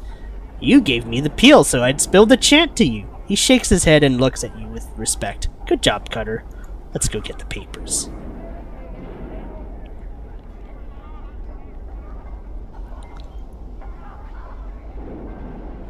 Go to the warehouse. Tell the clerk I'm here for a loan. He'll give you Trist's paper. If you tell him I gave Plinkett the laugh, he'll give you a bonus. What bonus? Evidence, Cutter. He'll take Plinkett off the streets for a long time if you give it to the right person. If there's someone in the Harmonium you think you can trust, give it to them. Updated my journal.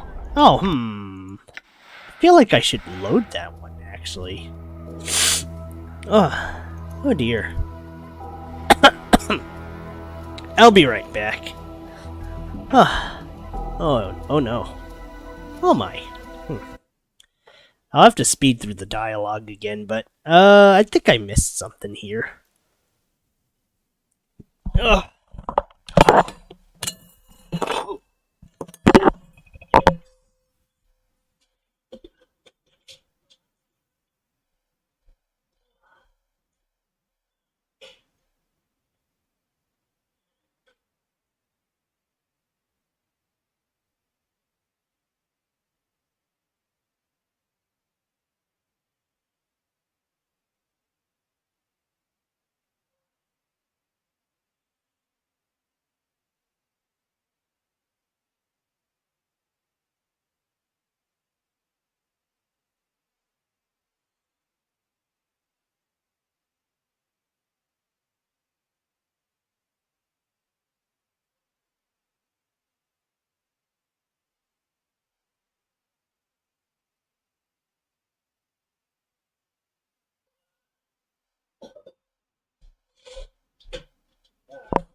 Okay. Okay.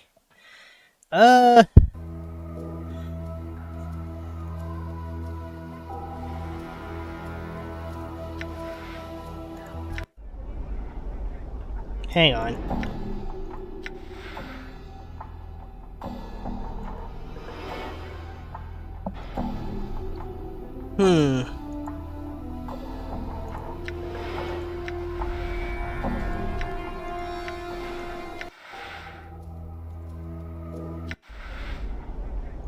I'm gone.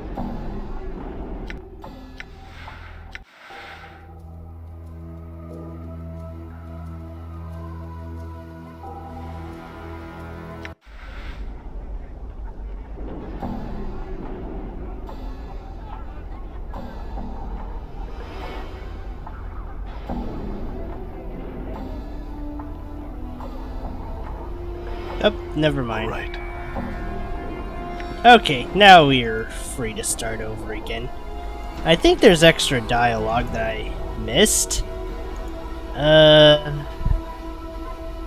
Oh wait, I should probably check the journal screen, huh?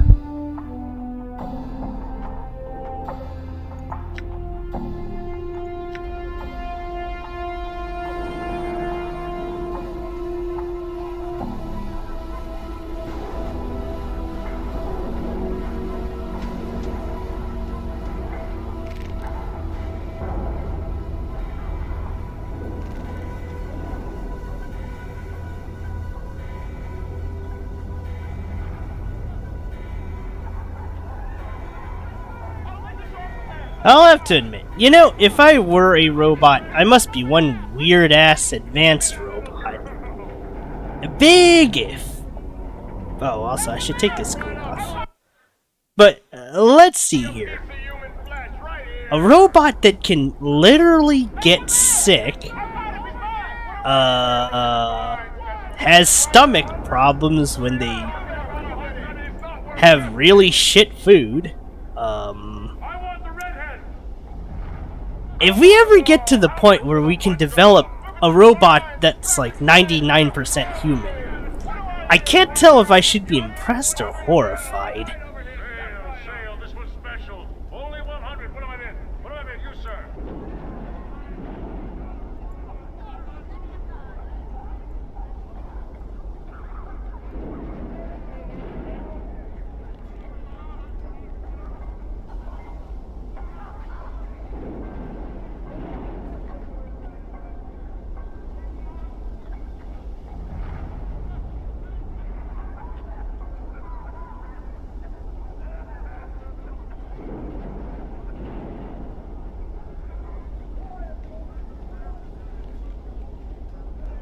What are you talking about? 100? He's not worth 50.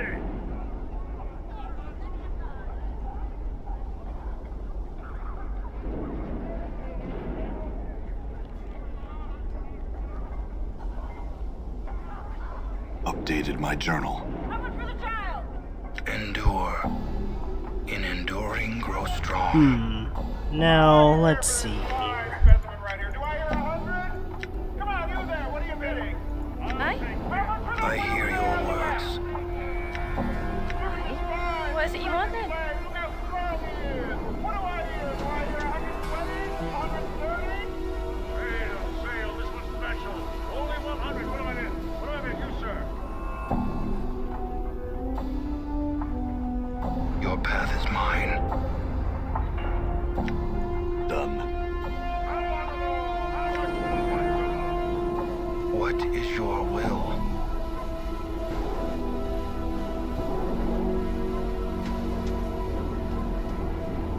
That one looks good. How much? Alright, let's see. I think we're gonna get a lot of EXP. I'm a terrible cyborg. Me too, buddy. Not that I am, but me too. Now, I think the only thing that might happen, well, I guess if you ever see my model with an eye that's differently colored, it probably means I lost it somewhere. Not that that's ever gonna happen, but you never know.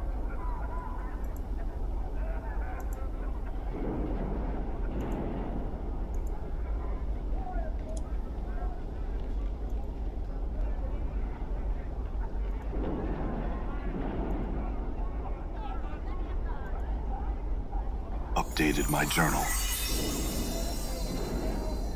Updated my journal. Now then. Let's go to this Byron guy. I mean, this Lenny guy again.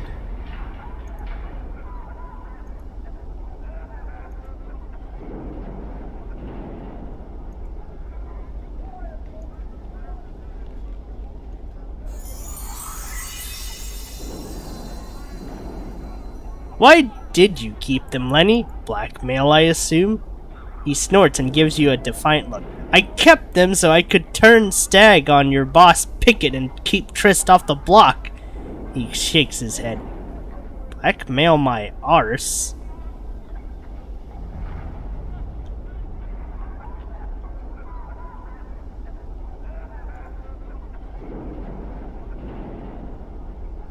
Why turn stag on him? He looks at you with some pride. I may be a thief, but I do have some standards. I won't kill some poor sod, and I won't do what Pickett did to Trist and her husband. He shakes his head and looks away. I told your boss he was doing something wrong, and he laughed at me. By the way, Pickett's not my boss. Pickett's not my boss. He looks at you, disbelief. You serious? I thought, but you said. He watches you closely, then laughs. You gave me the peel so I'd spill the chant to you. He shakes his head and looks at you with respect. Good job, Cutter. Let's go get the paper. Management change, huh? Go to the warehouse and tell the clerk I'm here for a loan, and he'll give you Trist paper. If you tell him I gave Pickett the laugh, he'll give you a bonus. What bonus? Evidence, Cutter. They'll take Pickett off the streets for a long time if you give it to the right person. If there's someone in the harmonium you think you can trust, give it to them. Alright, farewell. Updated my journal.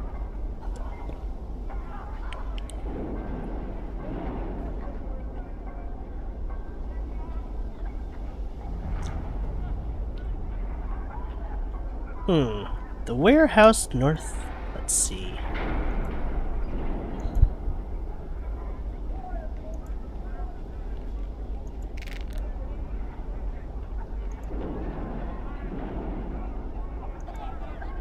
I'm unusually a more than good guy. Come on, we got a special on slave. Normally, I'm more of the dubious type. They're right over here. Step right up. I want 'em all. Well, How much? I'd like to say I'm mostly a decent person.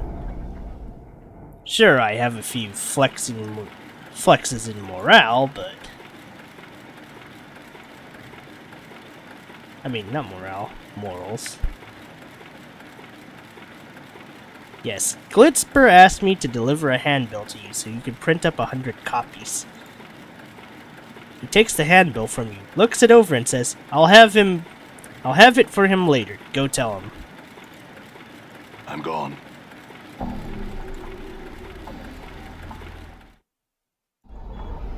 Done. Uh-oh.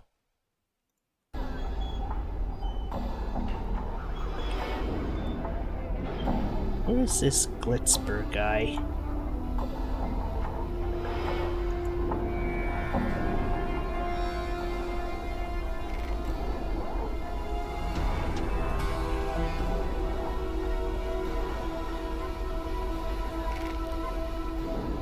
This air's making my skull itch. Oh wait, he's the market man.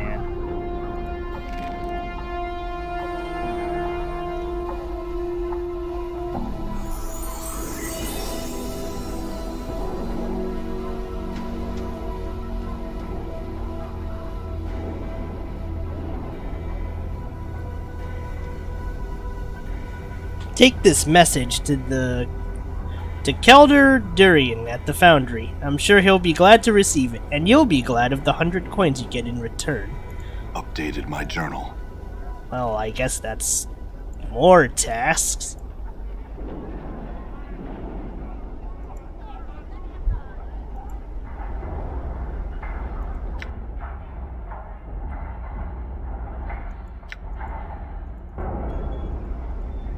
Look at this fine! Rapid flag! Look how strong he is! What do I hear? Do I hear 120? 130? Sail, this one's special. Only 100. I got him, he's mine! What do I make you, sir?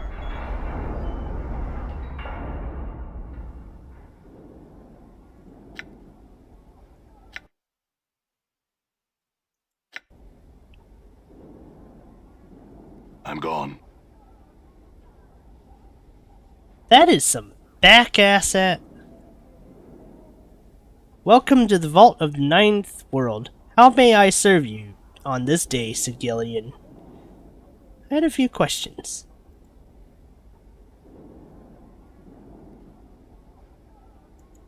I'd like to claim something.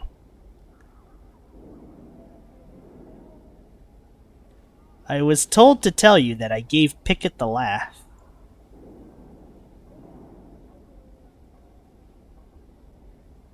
I certainly hope so, sir. Whatever that means. I'm just a big dumb rockhead. Here are your papers, sir. Thank you. What can I do for you?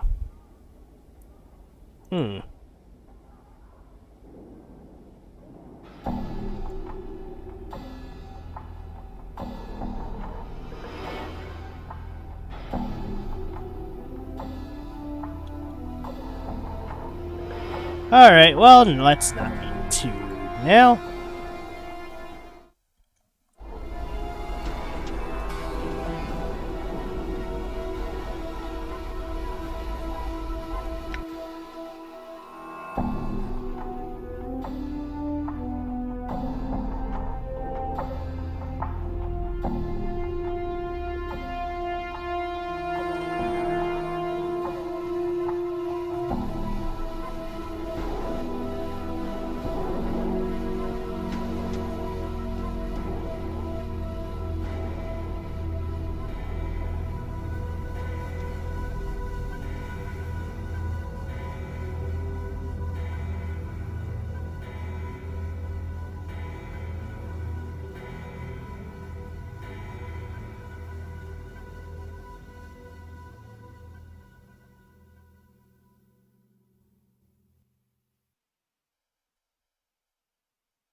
Whew. Oh dear. Oh my. Oh dear. Oh dearie me. Done. I want them all! How much for the bunch of them?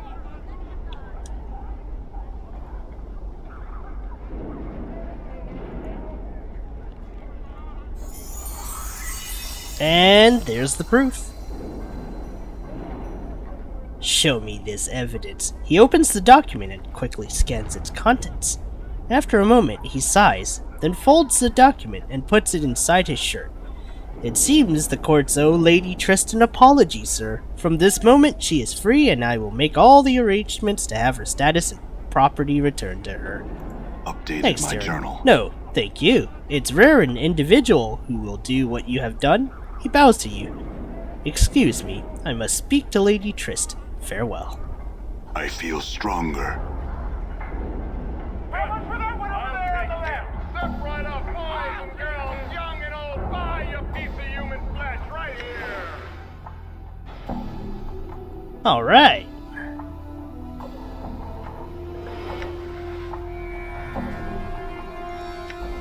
$150 for the redhead.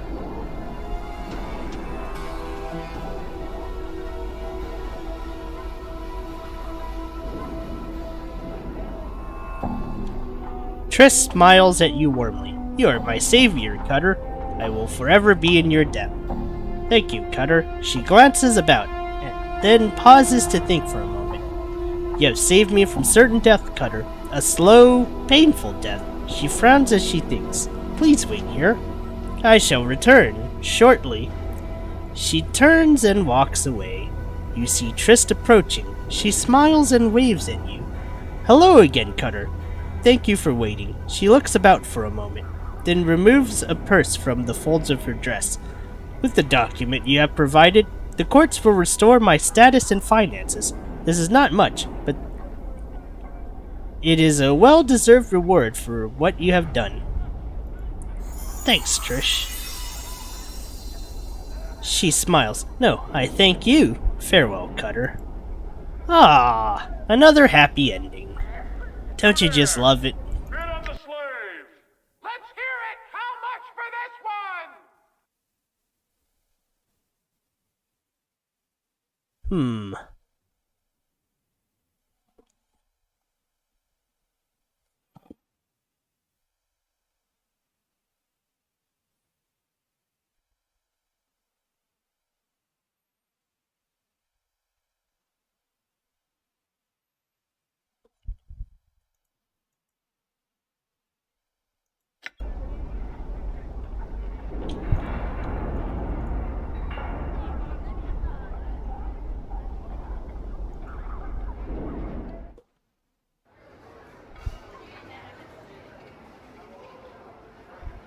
You see a tall man in plate armor. The armor is of unusual construction, with spikes flaring from the shoulders, elbows, and forearms. He nods at your approach, but then his eyes wander about the market. Good day, citizen. I am Guard Corvus. How may I help you, citizen? I have some questions. Do you know someone named Brian Pickett? He frowns and nods his head. Yes, I'm familiar with Byron. I have evidence that proves he is involved in criminal acts here in Sigil. Oh? May I see this evidence? Updated my journal. He examines the papers thoroughly, and then folds them and puts them away. He nods to you and smiles. Excellent work, citizen. These documents are quite detailed in their content. I personally will see to it that Byron Pickett is taken before the courts. He salutes you, then turns to leave. I shall return shortly. Alright? The deed is done. Pickett has been removed from the streets. The evidence has been presented to the courts, and soon he will stand trial. He gives you a slight bow. Once again, I thank you. My pleasure. Oops.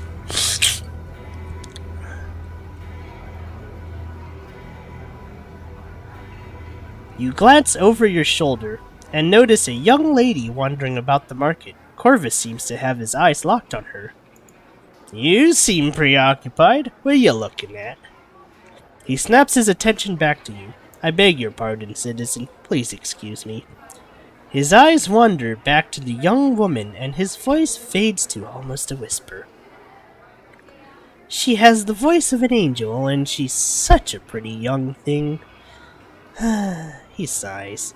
Why don't you go talk to her? You seem quite infatuated. Updated my journal. Am I seriously playing matchmaker? I am, aren't I?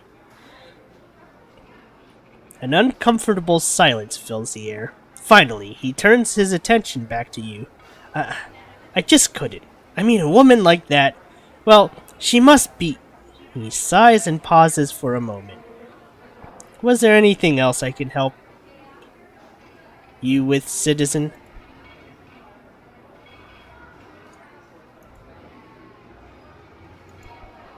I'm gone.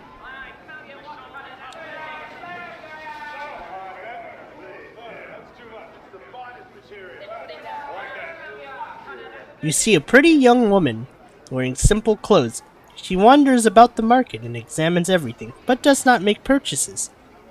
You notice that people seem to be avoiding her, but they try to make it not to make it obvious. She flashes you a warm smile as you approach. Greetings. Hello, I'm Karina. It's a pleasure to meet you, Cutter. She continues to smile and waits for your response. I have some questions.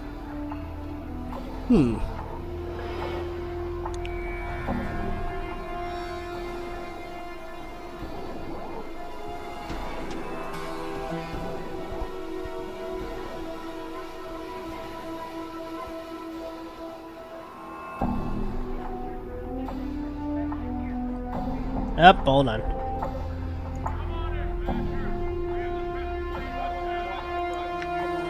Okay, it's time for me to... let's see. Oh, that's long. Okay, I should train up one of my other classes. Probably. So, let's just chat with you.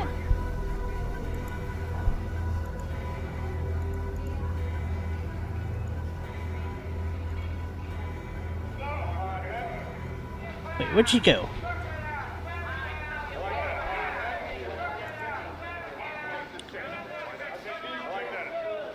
Oh, there she is. Some questions. Where can I buy some weapons? She smiles and points to one of the counters.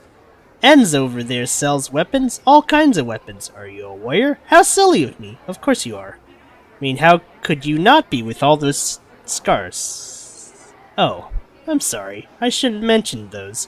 You're not sensitive about them, are you? No, I've gotten used to them.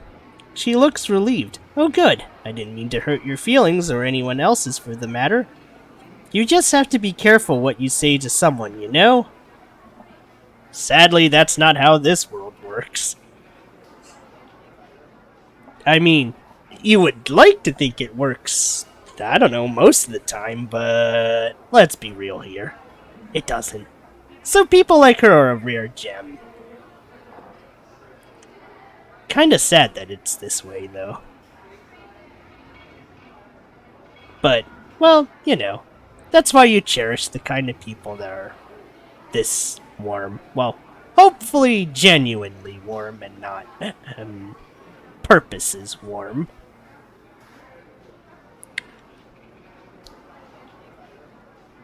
I mean, I'm a cynical old stodge. I'm sure there's someone who's entirely the opposite, and if there is and they're watching this, I respect them. Well, to be fair, as anyone would notice, I hang around with, well, maybe not hang around, but I'm a very good sneaker. Or, actually, yeah, I'm pretty good at sneaking around. The only place where I'm obvious is Pam's, but I've been around other places too. Let's see, a spider cafe, recently a host club at some point, where someone stuck the trombone a little too into their mouths.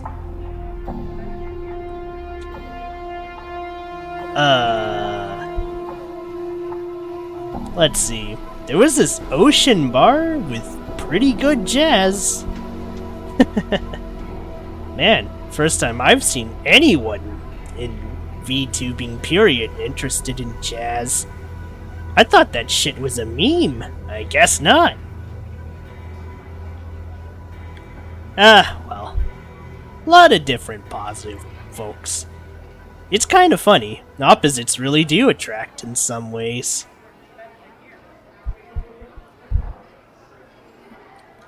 Anyways. That's enough philosophy. You know, saying all that, though, I did have a friend who majored in philosophy.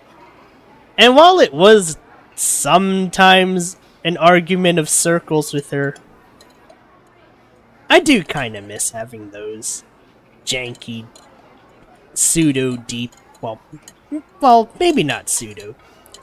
They did get quite in there sometimes. But it's like, you never know until they're, well, till you separate and you don't see each other again for ages. Then it's like, well, fuck.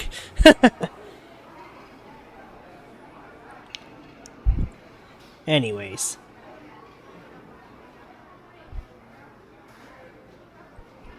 You just have to be careful what you say to someone, you know? I mean, people are different, and you never know. What may offend one person may not offend another. Oh, jeez, did this game predict the future or what? So anyway, she pauses for a breath and smiles at you. I have some questions. Where can I buy some magic? Alec over there sells magic things. Are you a mage? You don't look like one, but I guess looks can be rather deceiving. I don't know what a mage really looks like, now that I think about it, do you? They wear robes with funny symbols and a pointy hat. Well, let's be a bit sarcastic here. Really? That's good to know. She took it seriously, but why? That's good to know. I mean, mages scare me, so I want to know what they look like. I guess it's all the power they have, and they can do really incredible things and all.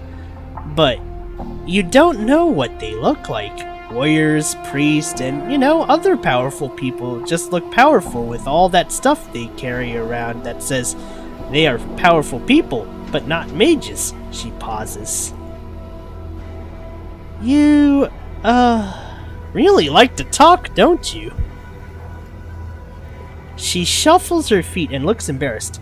Well, I've been told that I probably talk too much, and, well, people tend to avoid me. And I don't really have any friends or male friends courting me.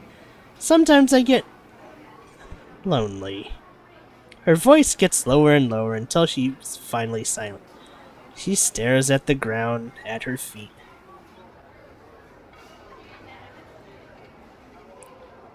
Man, I don't want to be a dick. That's terrible.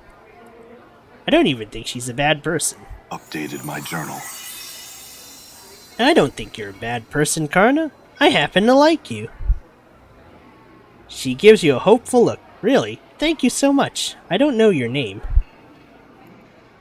I'm Adon. Thank you, Adon. It's nice to know I have a friend.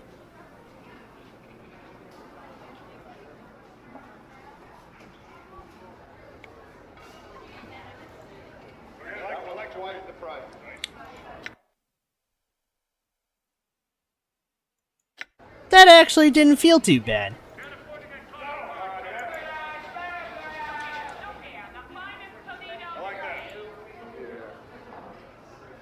And see Karna. No, wait. You glance over your shoulder and see Karna wandering nearby. Corvus seems to have his eyes locked on her as she wanders about. Her name's Karna. He snaps his attention back at you. I beg your pardon. You know her, citizen? He looks at Karna again. Voice of an angel and such a pretty young thing. Alright, let's not be a total clod here. Yes, and she's also lonely. I'm certain she would have welcomed the company of a gentleman. Updated my journal. He glances at you, then back at Karna. Excuse me for a moment, citizen. He steps around you and heads towards Karna, alright? Corvus returns to you and is smiling brightly. Thank you, friend. A wonderful young lady. He looks a little glassy-eyed. All's well that ends well. Although I think this EXP's scaling bizarrely.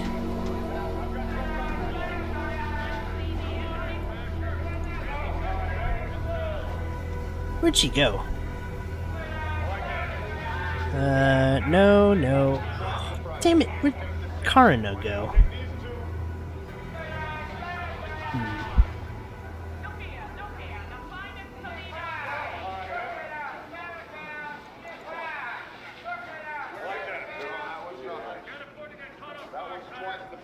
I think she walked down here somewhere.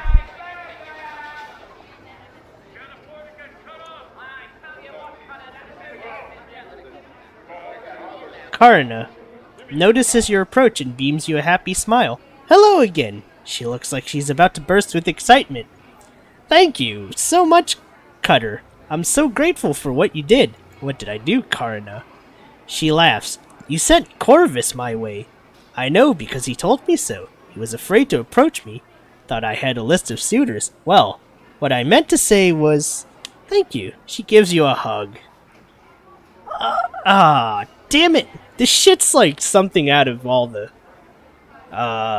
you know what, I'll talk about this later. I'm kind of a sap for a happy ending.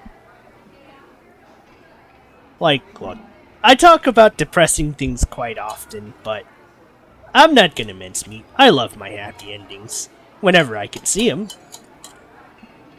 You're welcome, Karna. I wish the two of you happiness. Thank you, Cutter. I hope you find happiness in your life as well. So do I.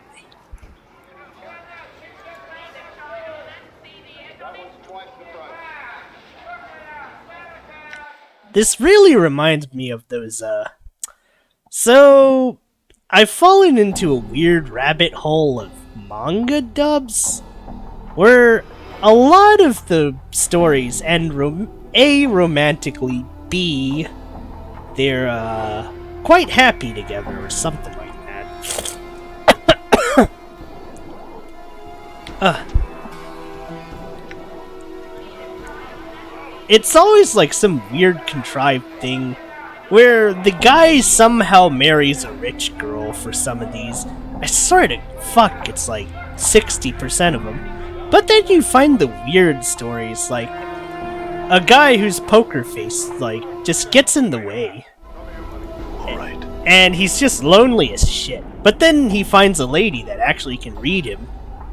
She reads him so damn well that, when he tries to ditch her to, you know, save her from paying for rent and all that, she outright refuses and just reads the guy and his intentions. And it's just... that story was nice. I'd rather have more things like that than the generic... whatever the frick 90% of the glurge is filled with. But yeah, it's just a weird rabbit hole. Even though I know 90% of the stories are kinda jank. Or maybe it's just me. I mean, I'm more of the guy who likes the... well, I wouldn't say ultra-violence, but I certainly do like a little dynamic, a little action, you know?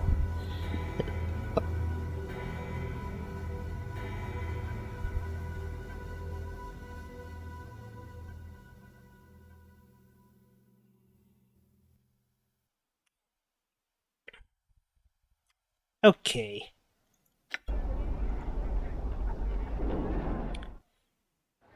I'm gone.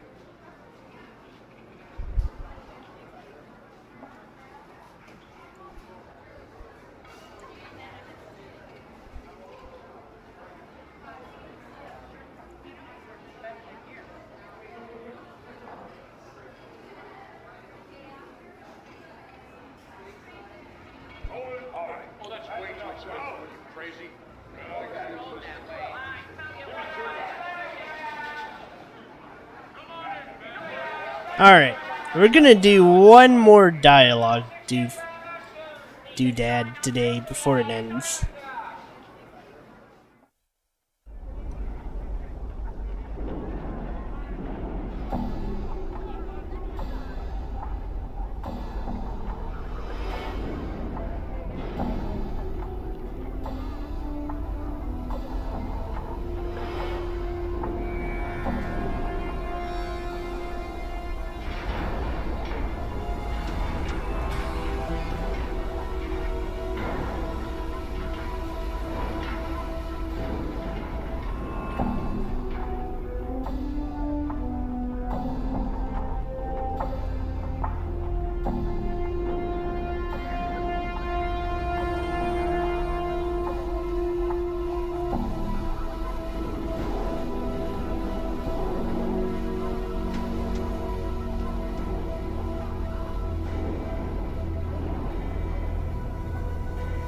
Okay. Done.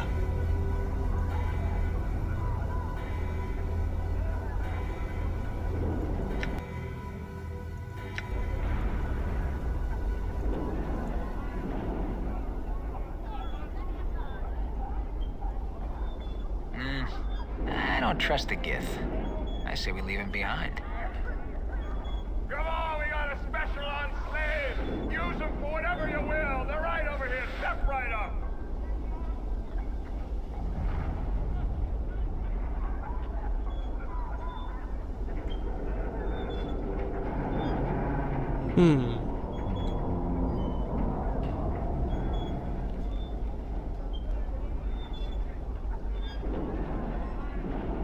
Come on, we got a special on slaves. Use them for whatever you will. They're right over here. Step right up.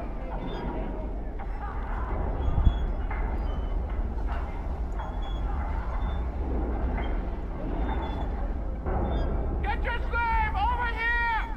Two for the price of one.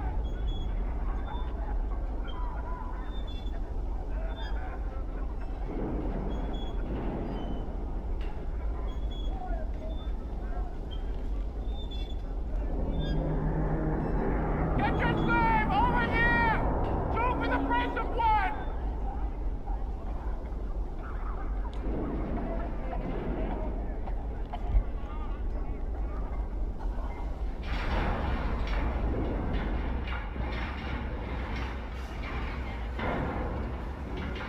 All right.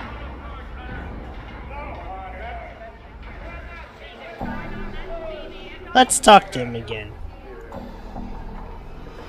Can you tell me about the ward? Oh, aye. This is the lower ward. Common folk live here. Like me and Medea. His eyes widen a bit.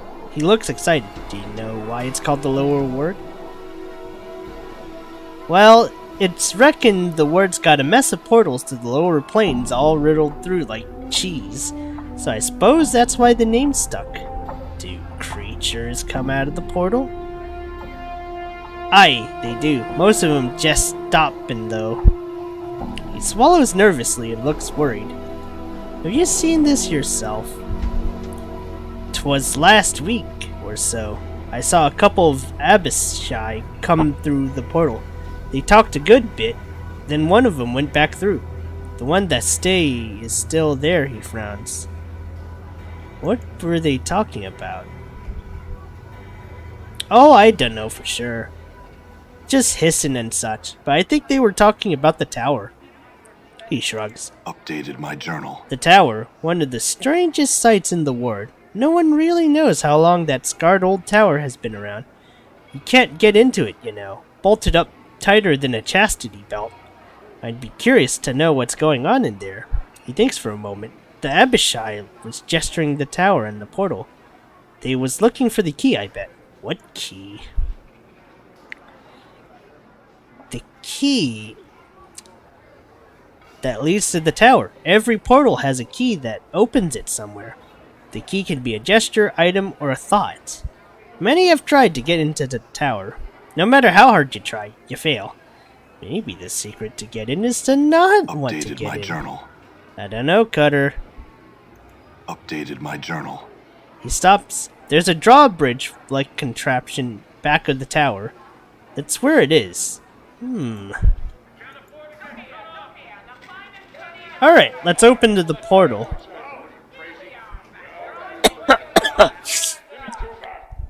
All right.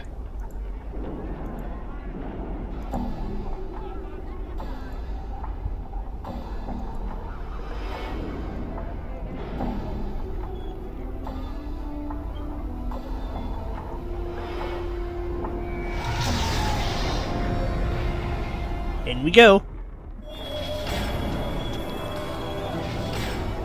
All right.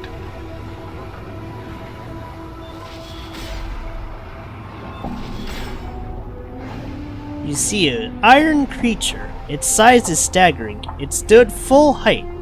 It would shatter the roof of the siege tower. Thundering echoes rattles the walkway as the creature hammers away on its forge.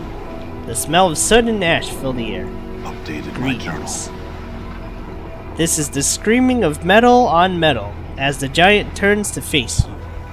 Suddenly, you realize the golem is built into the siege tower itself.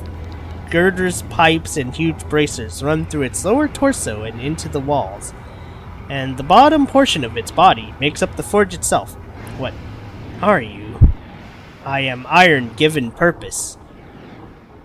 What purpose? I forged the implements by which the multiverse will be unmade. Unmade!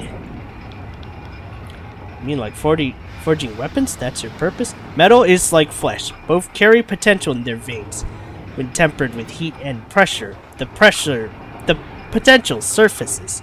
My purpose is to bring forth this potential, allow it expression.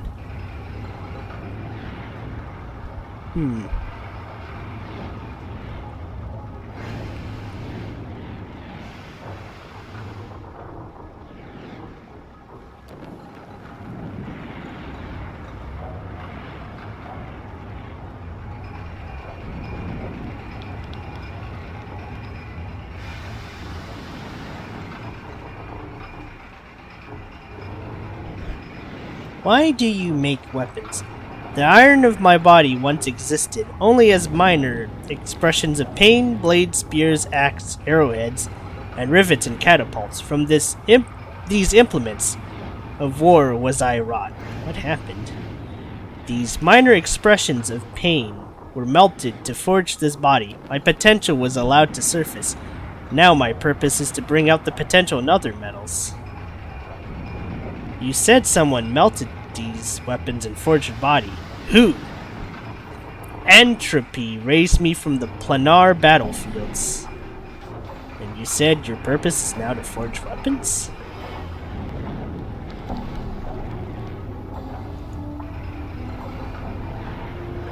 I forged them for the sake of entropy, their pain-seeking expression.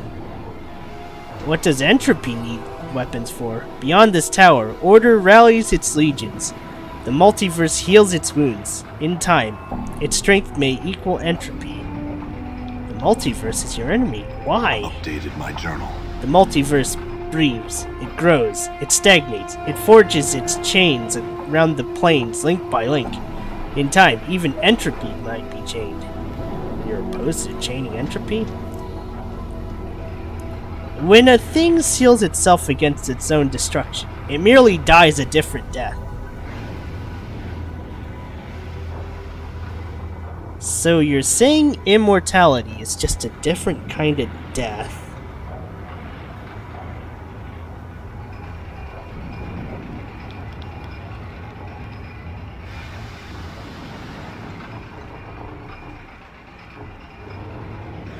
Immortality is only a word. All that exists can die. It's like the Cthulhu saying, even death dies.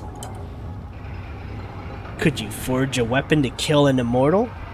Every living thing has a weapon against which it has no defense. Time, disease, iron, guilt. How do you know which weapon to use? One must know the enemy to forge such a weapon. And how do I do that? Start with a fragment of the enemy, a drop of blood, a crystallized thought, one of its hope. All of these things can tell the way it can die.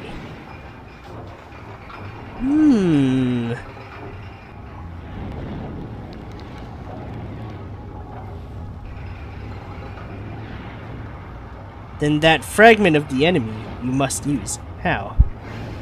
The actions of your enemy have told you much. Your enemy does not wish to engage you directly.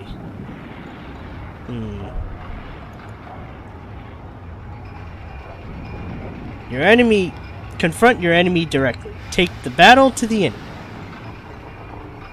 You said immortality was a word. That all lives can die. Can you make a weapon that could kill me? Yes. Really? How? I would need a drop of your blood. That is all. Very well. The tool of your destruction has been forged and educated.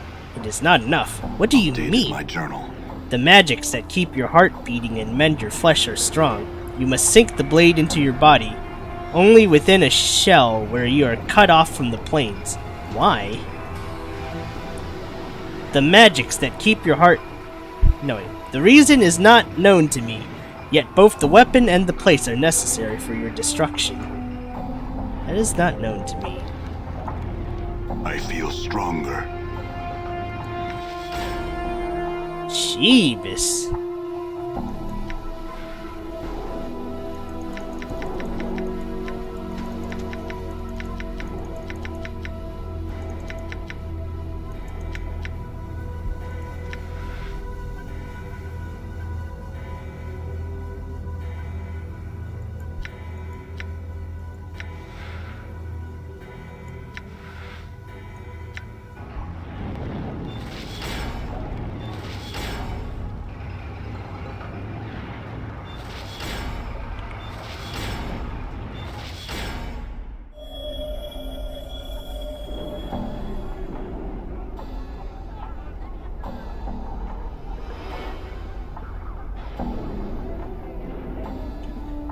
Done.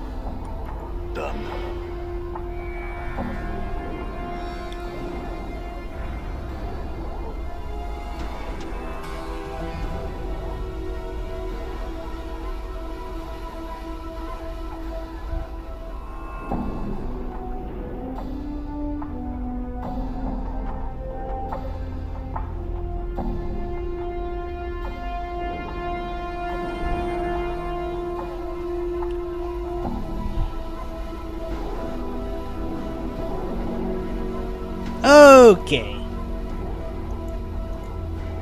That will be most likely enough Planescape for today. We did just get Mort back in. Honestly, I did a bunch of... I would say it's mostly a happy ending. So, the next time we'll meet up in Planescape, I'll be in the Clerk's Ward. And we'll see what's up there. Maybe we'll even visit the Foundry, who knows. It's a long chapter, but this game is... I would wager this is gonna take me at least until February. It could be faster if I didn't dedicate my jankier weeks to Visual Novel Sunday, but I figure a break every now and then wouldn't be so bad for Sundays. They're always my worst days. It's like the days where I come home pretty fucking dead and exhausted, so there is that. My lungs feel like a chimney. Anyways, well, I'll see y'all in the morning for the finale to Trails. Or rather, the finale to FC and SC. Well, there might be a bit of grinding at the beginning. There's only one character I need to bring up, but that shouldn't be too bad. After that, it's just configuring their courts and dealing with the final bosses appropriately. I want to say it won't take too long, but I might just flat up get bad rolls and die, in which case, yeah, it might take a while. Anyways, that said, let's cut to the ending screen here. Whoops, wrong ending screen. Anyways, I'll see y'all tomorrow morning. Till then, take care. Hopefully my cold subsides. But, anywho. Hopefully this wasn't too bad. I think this is one of my better Planescape streams. The one where I'm not hopped up on energy drinks or just dead tired after a long day. Anywho, see you guys.